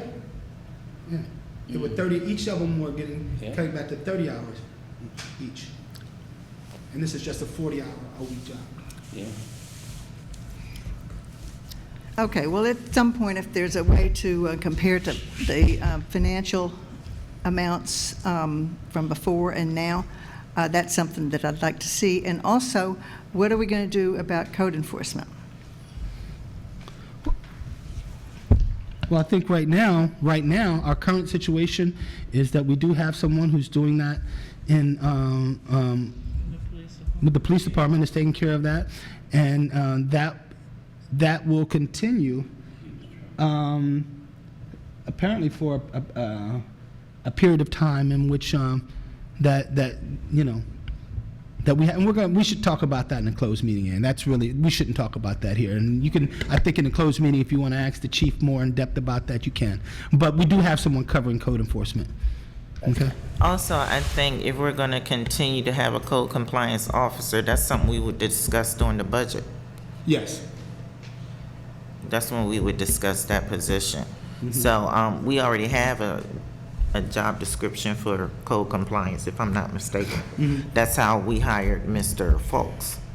So we have a position, job description already. We just haven't put it out there yet. Mr. Brooks, Commissioner Brooks, do you have your hand up, or is that from before? No, my apologies. This was, thank you. Okay. So, I apologize. I didn't have a chance to go through the job description today when we received it, but my recommendation, the compensation, and I know I'm probably going to get some pushback on this, but if you want a skilled, skilled person for this position, I do think that the compensation would have to be raised. Yes. I don't think you're not going to get a skilled person at this rate. No, Please understand. I was just updating things, but we have to vote on pay, we have to vote on full-time status. So I left those ones alone. This was from the old position description that John provided. And so allow me to say this, and because it is public information, the last unskilled labor, we were paying $22 an hour. It's not a secret in regards to its public information, so I'm not disclosing anything of a personal nature. So with that said, I think personally, I believe you have to start with no less than 20, and I think that 25 is probably where you want to be, no more than 26. Because we do offer the number of benefits package. So I think that's a realistic, but I like 25, I like 20, or you could say, you can call it 21 to 25 or whatever. But I don't want, if you scrape in the bottom of the barrel, that ain't gonna be good for the town. You know, that's not gonna be good for the town. We need someone, you all know my skill set. The people who have been here for years know my skill set. I'm not looking for someone who has the level, my skill set level, but I am looking for someone who has that strategic thinking, like myself and the chief, who can figure stuff out, who's not gonna stand there and say, well, pump ain't working, so I mean, you know what I'm saying? We gotta get somebody to say, hey, let me figure it out, call some people, let me look at it, let me look on YouTube, it might be something simple. Someone who has that skill set and ability. I agree, we do need someone with that skill set, but I'm sorry, I think we have to start at $28. Oh, no. I don't think you're gonna get the person you're looking for. I'm willing to give you a range. I'm willing to give a. I mean, they can make more money probably driving Uber. I'm willing to move on the. I'm willing with the commission, to move that up as far as the range, but I'm not gonna. I can't start there. I think that would be. Yeah. And I think that giving us the range has the ability, if you want to move the range up to that, if the commission is willing, if it wants to do that, I could possibly concede to that. But I wouldn't, what happens is we wind up overpaying, and then we get people who don't rise to the level, and then we're stuck with them. You know what I'm saying? And then every year they want to get more and more and more and more and more. And then we never really get the true value. I'm not saying that I'm not willing. You can't start there. I just think you can't start I'm just saying that we have them on probation. We have to extend the probation. Right now it's 6 months. We have to extend that to a year. We need to change the personnel manual so the probationary period is 1 year. And if 1 year, if you can determine within 3 to 6 months if the person is really capable to do what you need them to do. I agree. And if they're not, then you have to let them go. And the commission's never been good at that. Unless it's a problem, unless it's typically, let's be realistic, unless it's some behavioral problems that we have, the commission has been horrible. Because you know what they say? Oh, they got a family, and this and that. And so we start to get into the emotional aspect as opposed to the job, right? And so I don't want to get caught in that trick bag again, and so while I do want people to be able to carry out their I just don't want to go down that road and wind up overpaying on the front end. I think that having a proper range is appropriate, and I think, again, I'm willing to have a negotiate, to discuss that. I'm open to that to be discussed, but you can't start at 28. I think that's a no starter for me. I'm not starting at 28, so you can count me out for that. So if you want to start lower and then come up to 28, I can concede to that, possibly. But I like 25, 26. But again, I'd like to hear from everybody else.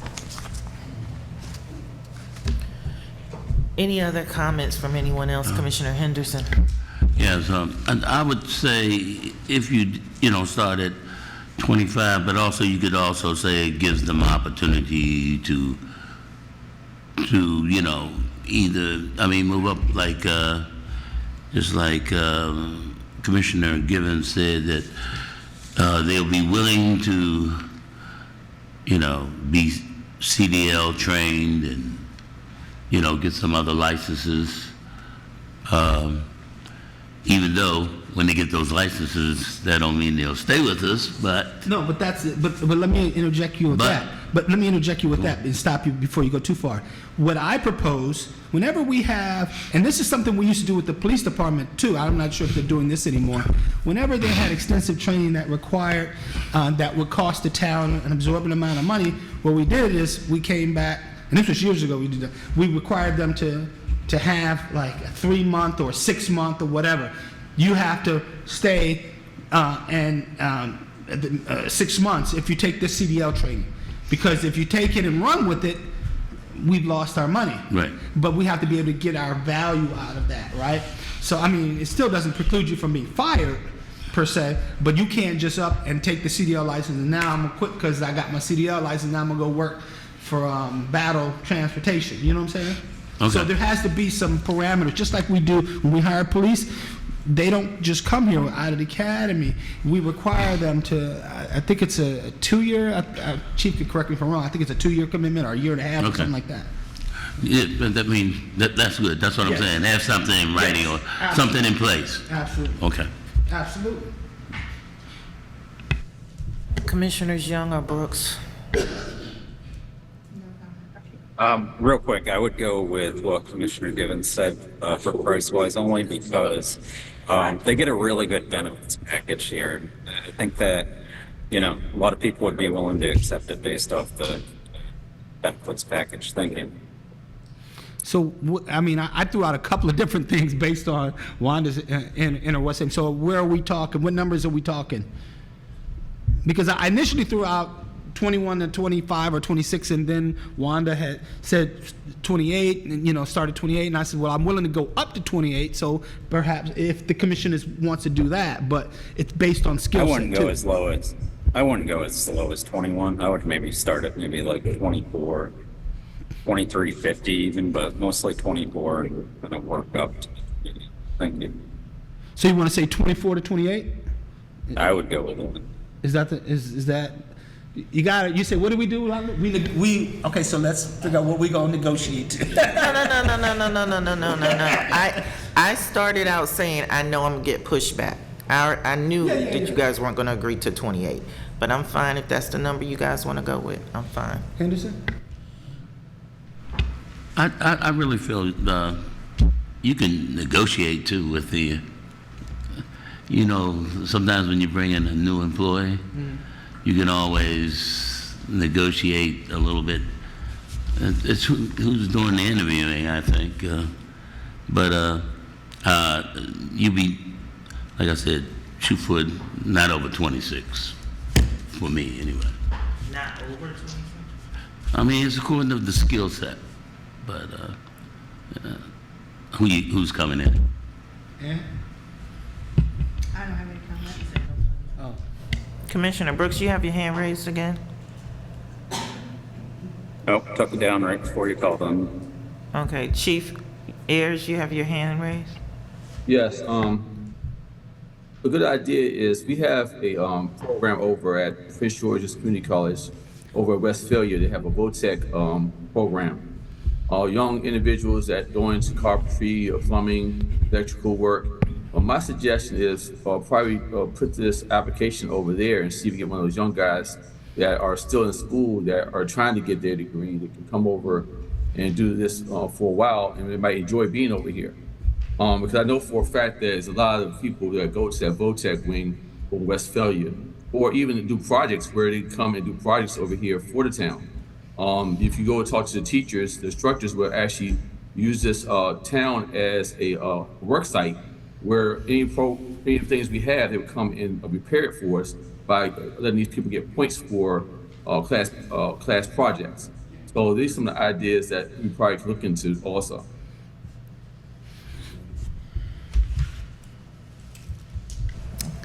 Thanks, Chief. That's a good idea.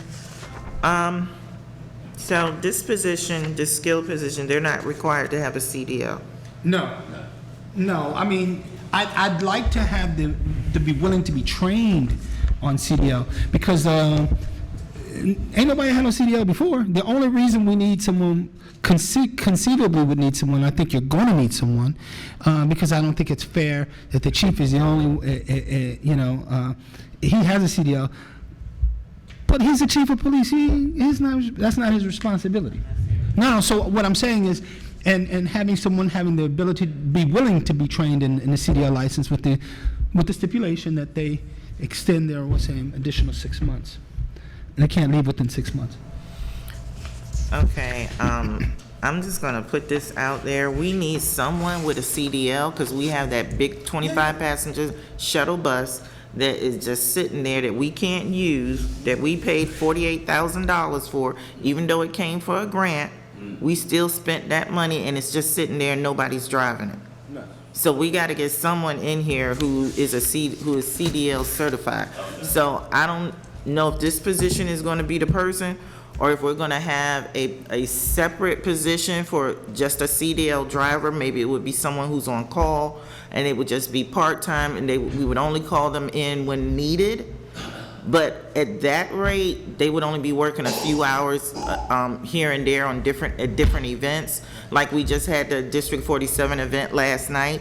We needed someone to drive our van, and we had to scramble to get a driver from University Park because we didn't have anyone on site who could drive, and we were promised a driver would be provided, and it wasn't.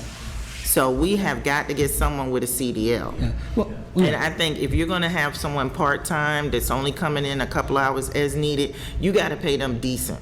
You gotta give them a decent reason to come work for us. I don't care if it's $30 an hour or $35 an hour, because they're only gonna be working a few hours during whatever special events that we have. And we can afford to pay that, I would think, for our residents. This is to get our people around, because the Cottage City residents, we got there late because we had to scramble to get a driver. Right. So I think that could be definitely, absolutely, 100% a short-term solution. I think the long-term is the ability, again, I want to reiterate this, is because what that does for this guy who's working for the town and Public Works, it gives them the opportunity to make more money, right? Because they're not doing that typically during the daytime. They're doing that on the weekends. Oh, I can make more money. I can drive, and so already, guess what? They're already doing good. You know why? Because they're not getting the $24, $25 an hour. They're getting time and a half. Yeah. So they're happy to do it.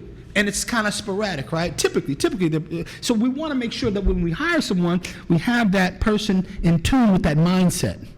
Hey, we have some ability to have some overtime here during the snow emergencies, during when we have events, if you want special events, when you have if you get the CDL license, which we want you to be willingness to do that, then that's another ability. So people got kids, man, even the police department, everybody want to work a little overtime, you got to pick up a few extra things. So I do like that on the short term, though, as far as having someone come in. But I think the long term is someone's more stable. And then if he's not available, then we can go back to our short term person. So on call, right? Yeah. Well, can I say something real quick? Sure. Yeah, you have a lot of bus companies around here that if you go ahead and open it up, they will actually put their name on a call-out list. If you need a driver, you have a list of names and telephone numbers, because you have Peter Pan over in Cheverly. You have what's the other company over there? There's a couple other companies over there, that bus companies, that they have drivers. Also, Academy, where I came from, they have drivers that have CDLs. If they, a quick job for like a 4-hour job, they would come and do it for you. But like I said, it's the point where you still want to get a call-out list. List of names. Because like you said, it's not like all the time you need a driver. Right. Okay. Thanks for that. Appreciate it. Okay. So we're gonna go ahead and post this at, 24 to 28? If that's what you guys want to do, I'm fine with it. Is this is going to be full-time? Yeah. There's enough work. Oh, I know. Trust me, I know there's enough work.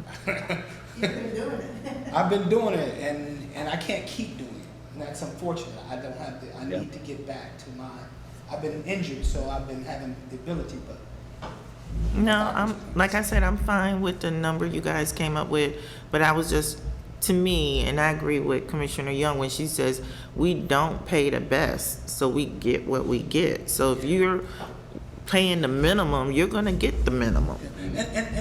And also, what I would like for us to do, and here's the problem.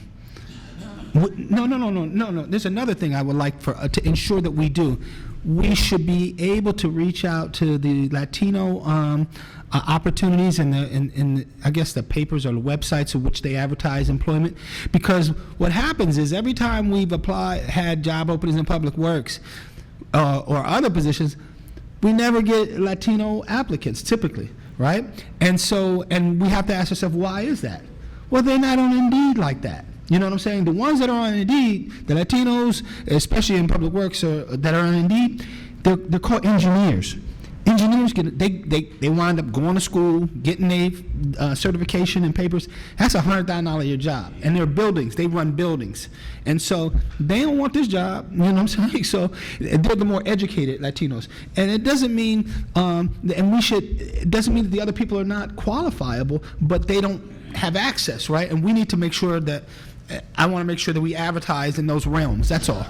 And I'll make sure that I provide. I know Josie had sent me a website in which Latino website in which they all kind of go to for looking for employment, and we should advertise on there as well, because we do have Amy Sawyer has stipulated, we do have a high population of Latinos, in which it would be helpful to have an additional voice to be able to help do some translations when needed, you know? So, I yield back. And they're always out in the street, too. Public Works would typically always kind of be out in the street. Job is not to be in the office. All right, so Mr. Holtz, yes, Mr. Kopecki?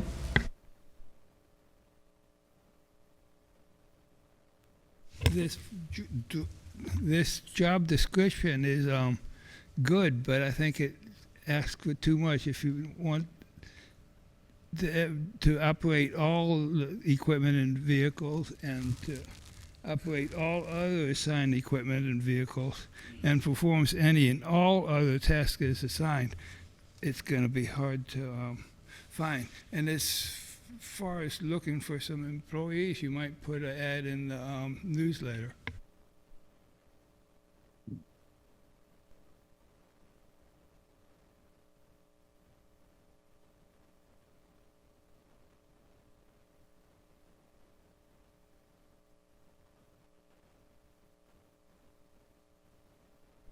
All right, thank you. So there's a few comments in the chat. I'm just going to read them into the record, starting with, okay, I must have missed this one. Okay, I think this is from a previous conversation.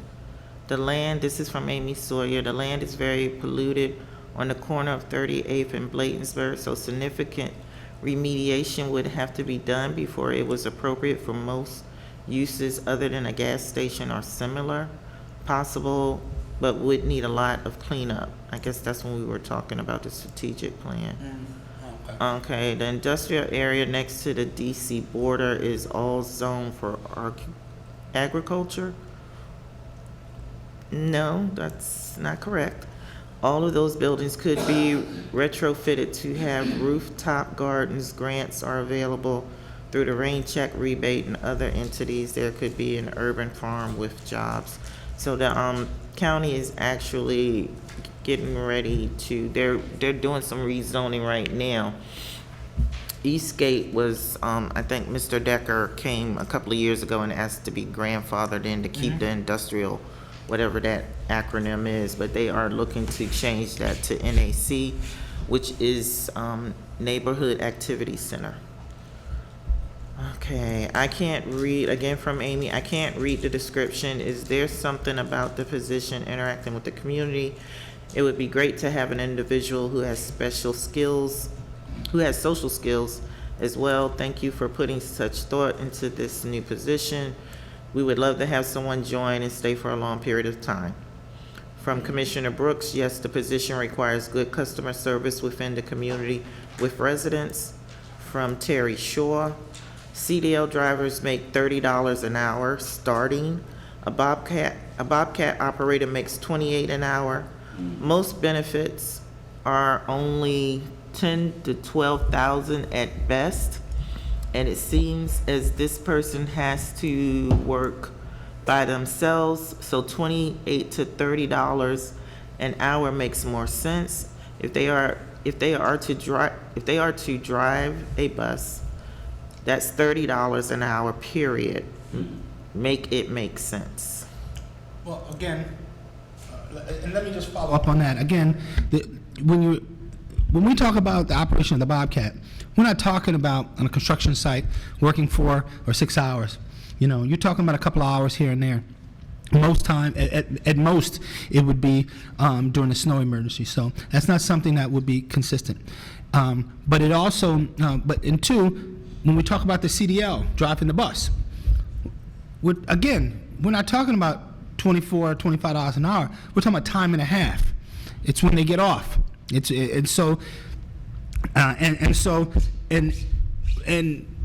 we're sending these people to training. They're not coming through the door typically with this training. They're having the ability. So people, when they look at what's great about some places is when they provide training opportunities. So and people like that. And we're not asking them to operate these things on a long-term basis. It's like here and there. So I understand. I hear what you're saying, but let's see what we got. Let's see what we can do. And I'm in this field. I'm in this business, and I believe that those numbers in which we put forth are realistic for what we're asking for. And there are going to be times this person will not always work by themselves. This person will have the ability to have assistance through different programs in which we have access to, i.e. Department of Corrections, i.e. Summer Youth Program through Reverend Addison, i.e. the Summer Youth Program through the county, i.e. our own personal Summer Youth Program, in which I would advocate that we hire. But that'll be during the budget process to see if the funds are available. If not, we'll have to deal with what we have. But there are opportunities out there to get some of these things, because some of these things can't be done by yourself. You will need some assistance, but there are times during the summertime in which those opportunities are more realistic to get done. All right, there's one more comment in the chat. This is from Commissioner Brooks. The benefits make all the sense, far more than 10 to 12,000. Yeah.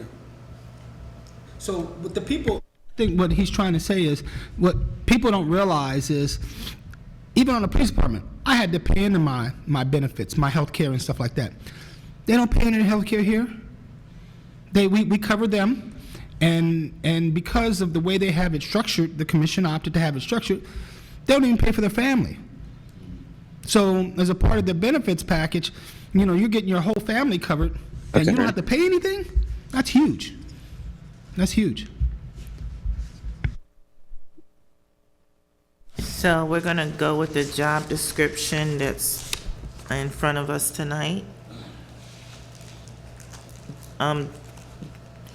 Do we need to vote on this tonight? No, you have to vote to hire. No, I'm talking about posting it. No, you don't vote to post it. I mean, if you want to vote, that's fine. Yeah, maybe you should, because you put the money in there. Maybe you should. So we have to suspend the rules, which we should have done at the beginning of the meeting. So the salary is 24 to 28? Yeah.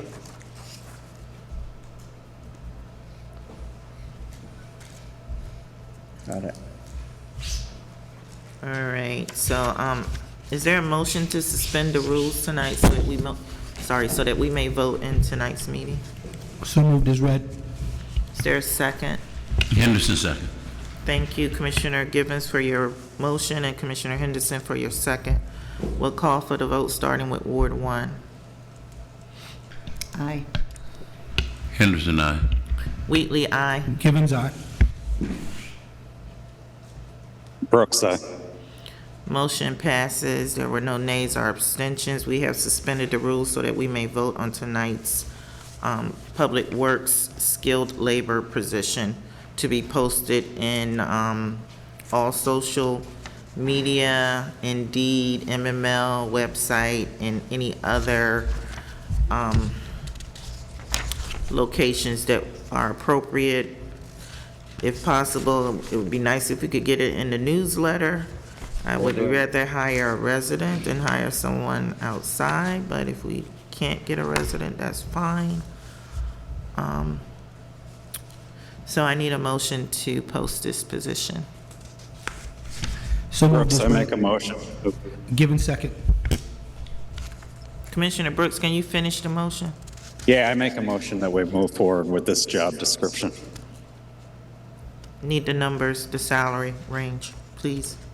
I make a motion that we move forward with this job description with $24 to $28 an hour.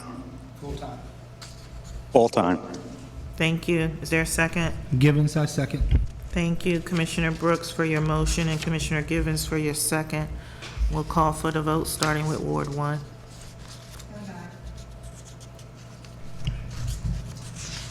Heard me, right? Young Yeah, eye. but we need the On the recording. record.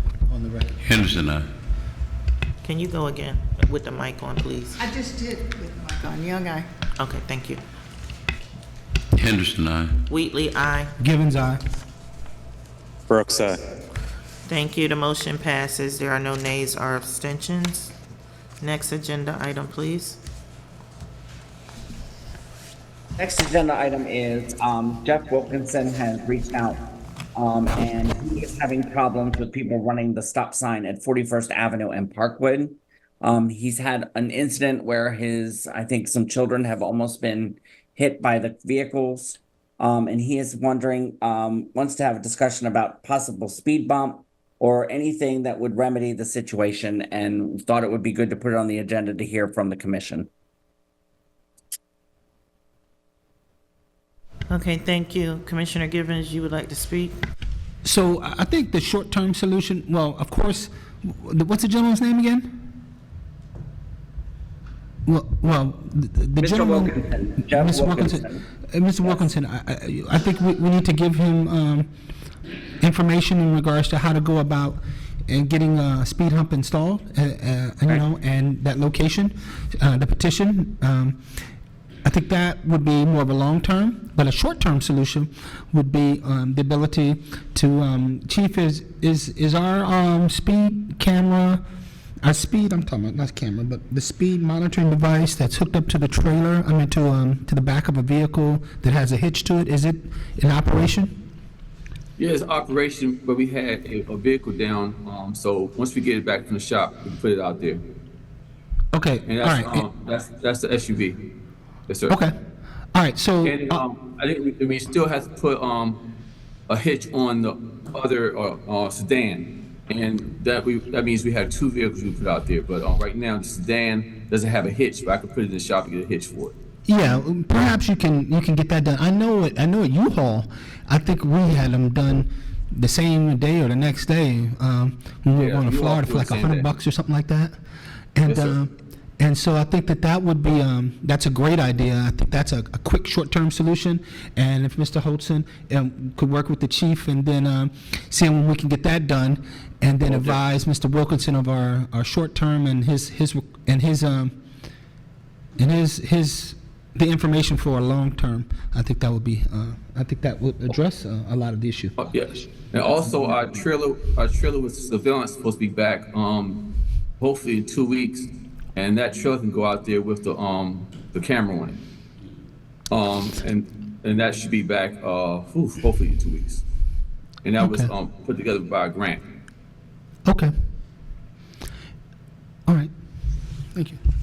All right, so there's another comment in the chat. This is from Terry Shaw, and it says, then you're right, $21 an hour is okay. All right, so next agenda item, please. Getting excited for the Black History Month program, which is taking place on February the 22nd here at Town Hall, and working with Commissioner Chair Wheatley and Commissioner Henderson on it. And I'll let you talk about it. So we do have two speakers that we have secured.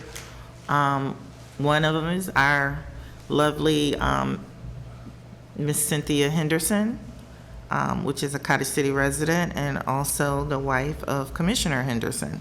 She has agreed to speak, to be one of our speakers. We also have someone coming from the NAACP, Jody Wildley, who will be speaking as well. We have secured someone to sing the Black National Anthem, who's also someone who's a former Cottage City staff person, and he's sung for us many times. Mr. Reggie Bagley will be singing the Black National Anthem. We have secured our caterer, Miss Angie. A lot of you are familiar with Miss Angie. She cooks our meals for our seniors during Thanksgiving. And I believe there's a jazz ensemble, I believe, as well. So I'm not sure about who that is. You want to take that part? Well, it's a jazz band with a young lady will be also singing, and most of the musicians are from Howard University. So you will hear them in the background at the beginning and end, and also they will play along with the anthem.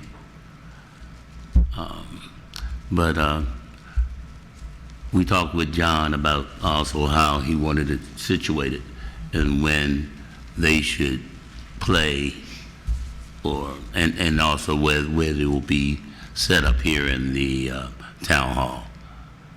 But I'm pretty sure you're gonna enjoy them. I've known them for years. They also played at my daughter's wedding. Sounds great. Awesome. Thank you so much. I know, Mr. Holston, you're working on getting us some donations? Yes, I am. Okay, hopefully we can get some donations to help offset the cost. And Exactly. I would like to present, a small monetary donation to our guests that are participating in the program. Let's see. How's Fred doing, by the way? He usually sings for Fred's us. fine. I saw him last night at the District 47 event. Oh, so is he gonna take part in the Black History? I don't know. Oh. I haven't had a chance to talk to him. He called me today, but I was at work, so I'll call him to see. I don't think he's going to participate, though. I don't think he's going to participate. He'll probably just attend. Let's see. Anything else we need to go over for? I do have some edits for the flyer. I've already marked it up, so I'll give that to you, John, so you Wonderful. can give it to Angela. Yep, perfect. Thank And you we so need much. the name of the band, the jazz band. Do they have a name? Is it like a trio or? We can say Howard University Jazz Band. Let me get back to you. Okay. Thank you. All right. Next agenda item, please. All right, next item, we got this today, even though it's dated November. It's the American Landscaping Ground Maintenance Contract. This has come up again. This is the maintenance contract that handles the grass cutting around Town Hall, Cottage Terrace, and all the areas around the town. And so I want to make sure we put this out here for you to look at. We can vote on it at the next meeting, but this is just to give you an idea. We're looking at, if you go with everything that's on this list, you're looking at $17,897 for the ground maintenance. That's the grass mowing, the weekly weeding, the edging, all the different things that American Landscaping does. within the town during the summer and spring and summer months, I should say. So I just want to put this on your radar.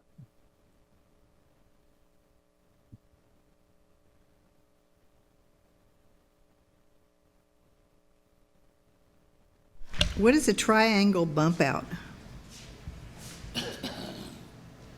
I would assume it's the area where it comes out down at, where is it located? Let's see. I'm trying to see where it is on here. I think it's on, I think where they come out. It's a small patch of area that we're responsible for. I think that's where. It's down on Bladensburg Road. Right, on Ladysburg and what? 40th place is one. 41st is 41st? I think 41st is another one. But allow me to say this. Well, I appreciate, and this is good information, though. If we can get the breakdown, though, of the, even more so of the areas in which they cut. It just says, that would be great. Because what we need to do is and before that, is to go ahead and get a couple of more bids to, for our grass cutting. Every few years we should do that, as well as accept other estimates for snow plowing and leaf removal as well. So I agree. I know that I can say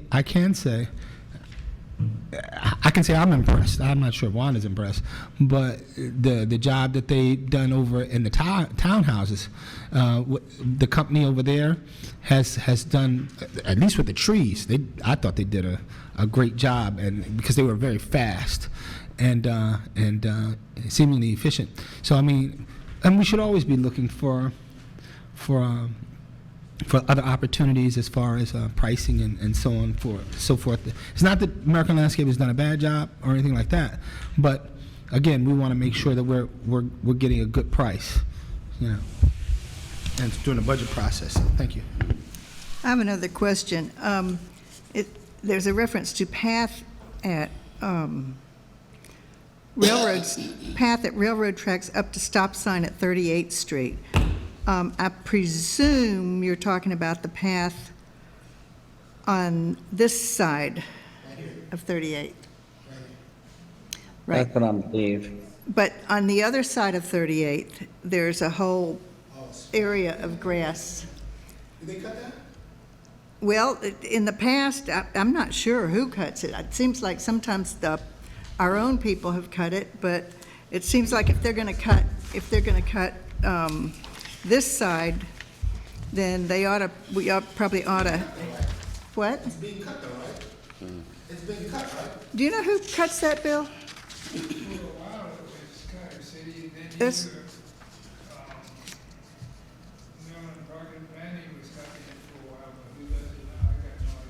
yeah, sometimes it seems like there were problems with it, but it's something to look into and find out.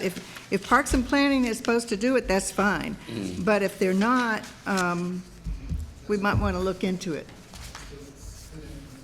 If we're cutting it, and we're not supposed to be cutting it, then we could be saving money. Yeah. Well, right, and if they're supposed to cut our side, then they should be cutting this side too. Oh, no, you know what, they don't, there's nothing to cut over here, it's leaves. It's sitting on the, right here, it's just leaves, there's no grass here. It's just trees Okay. above the pathway. Well, anyway, it's something to check Yeah, into. you're right, there Yeah. is grass over on your side. There may be a little bit down right at the place where there's sort of a corner there where that house, Yeah, I think that, I think okay.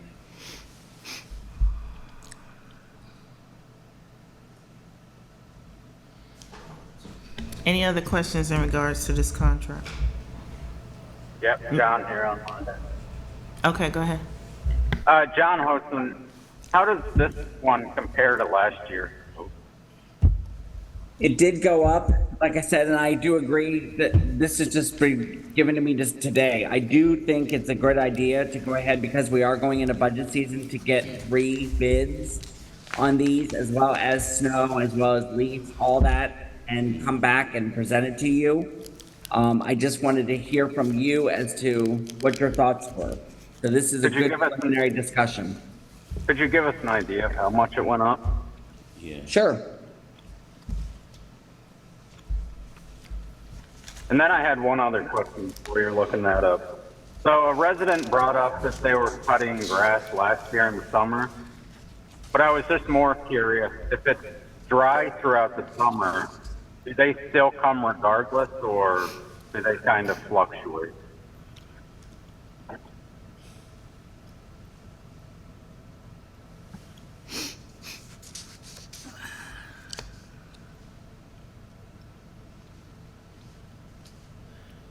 Mr. Holson?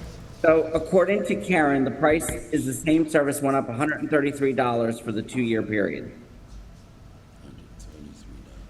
And yes, they do come because it's part of the agreement. Gotcha, thank you. I have another comment. I just noticed on page, I actually wanted to ask a question, so. Pardon? I actually wanted to ask a question. go ahead, I'll wait. Thank you. Mr. Holson, when does the current contract end? I need to check on that with Karen and I will get back with you. Yeah, because this says it starts February 15th of this year. I will check with Karen and find out. Yeah, we need to know if this contract is getting ready to run out. Even though there's no, we don't have to worry about them cutting the grass right now. Right.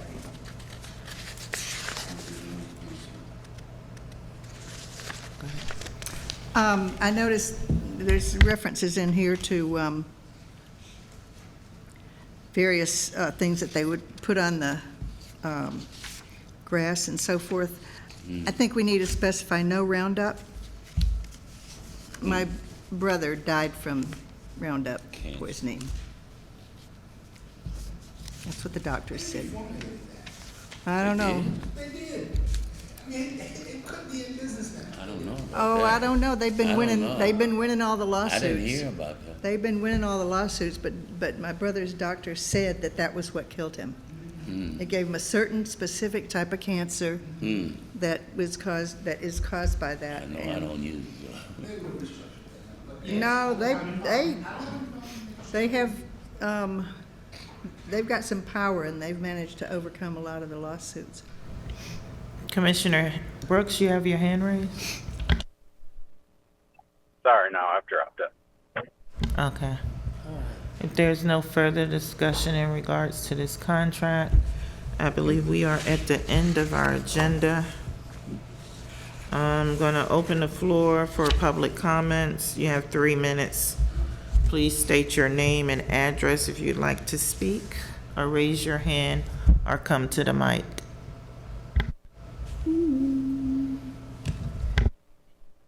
Mr. Holson, can you check to see if anyone has their hand raised, please? I'm looking right now, one moment. I do not see anyone with hands raised.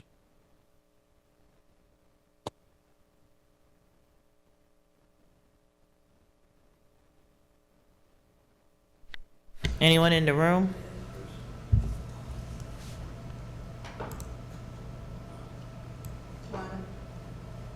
Mr. Henderson?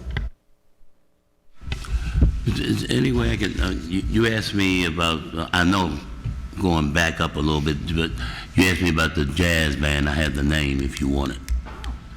I don't need it now. I just need it for the flyer. Okay. And but for the program. And if you could get me a picture and a little bio, that'd be great. Okay, thank Okay, you. thank you. All right, so I guess there's no comments, public comments at this time. Okay, Mr. Best put something in the chat. Mr. Best is here? I guess he's here. No. Kevin Best, Town Attorney, on Bladensburg Road, it is a traffic bump out. And he put a picture, I guess, of the bump out. So that looks like a median to me. Yeah, but because it comes out and it goes in. That's why it's called a bump out. Okay. And then Attorney Best also said Roundup, the widely used weed killer manufactured by Monsanto, has been linked to an increased risk of B cell and T cell non-Hodgkin lymphoma. I'm speaking. Thank you. Roundup lawsuits are being filed against Monsanto by people exposed to Roundup who were later diagnosed with non-Hodgkin Hodgkin lymphoma, or one of many subtypes, including hairy cell leukemia, HCL, chronic lymphatic, lymphatic leukemia, small I can't even say this word, lymphatic, I don't know what that is, lymphoma, mantle cell lymphoma, and Burkitt lymphoma. I guess those are different types of cancer, different forms of cancer. Who is that saying that? Attorney Kevin Best. Yeah, I mean, that's, my brother had that problem. So there's no other comments in the chat. And just to piggyback off that, we have transitioned the manufacturing of glyphosate products for the U.S. residential LG markets for the new formulation that have a different active ingredients starting in 2023. So they reformulated their Westham in 2023 to address some of this litigation and stuff like that. Well, I mean, they got to use something. I mean, you got pesticides on tomatoes and everything else. And, well, I'm just saying, there's, so they're going to use something. I mean, no one's going to sit there and face all those lawsuits and not restructure their Weston. You know what I'm saying? So they restructured it. So, I mean, do I believe them or not? I don't know, Okay, so before we go into closed session, the treasurer is on the call. So are we going to hear something from the treasurer tonight, Mr. Holson? Because I see them on the call. And I see Ms. Gross as well. Not that I'm aware of. David, did you want to say anything?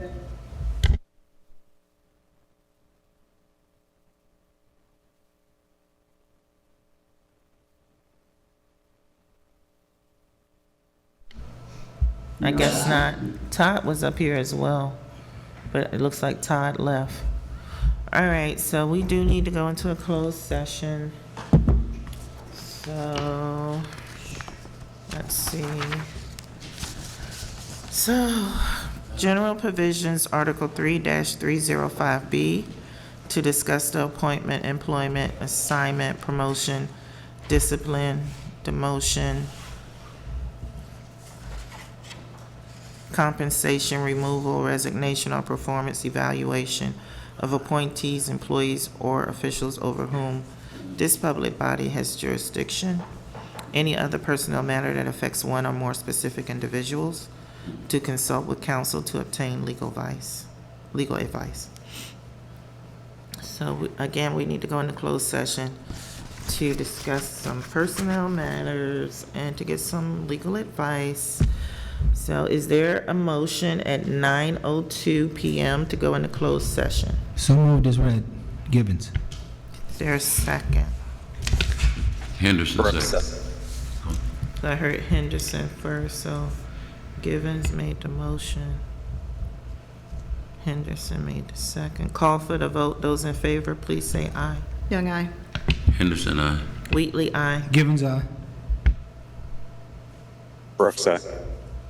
Thank you. Motion passes. There are no nays or abstentions. We are now in closed session.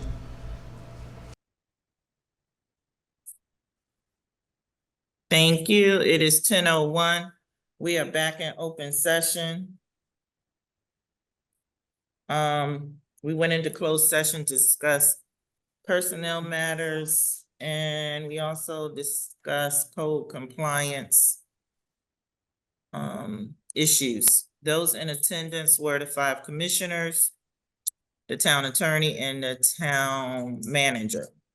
In regards to the personnel action, the commission did make a decision on how to address a personnel matter with one employee.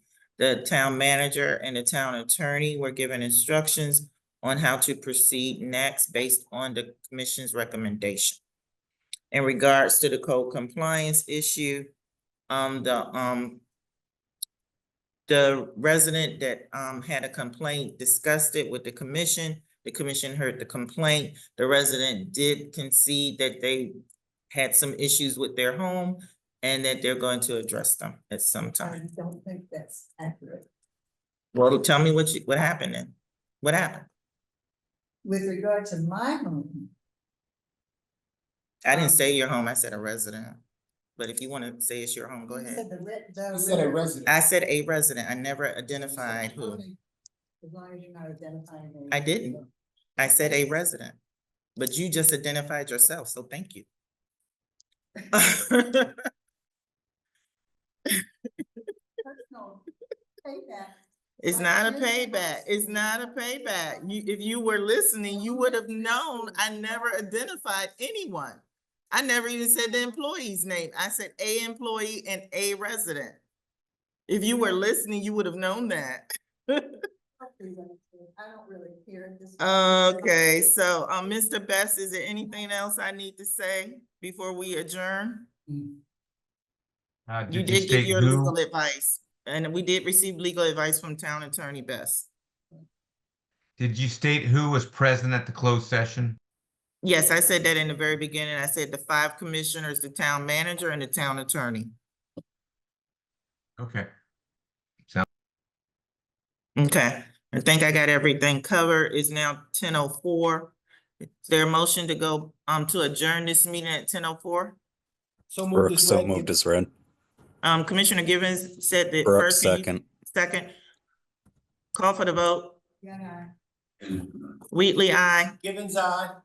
Brooks, Motion passes. We are now adjourned. Thank you, everyone, and have a great night. have a great night. Good Thank you, night. everyone. Good night.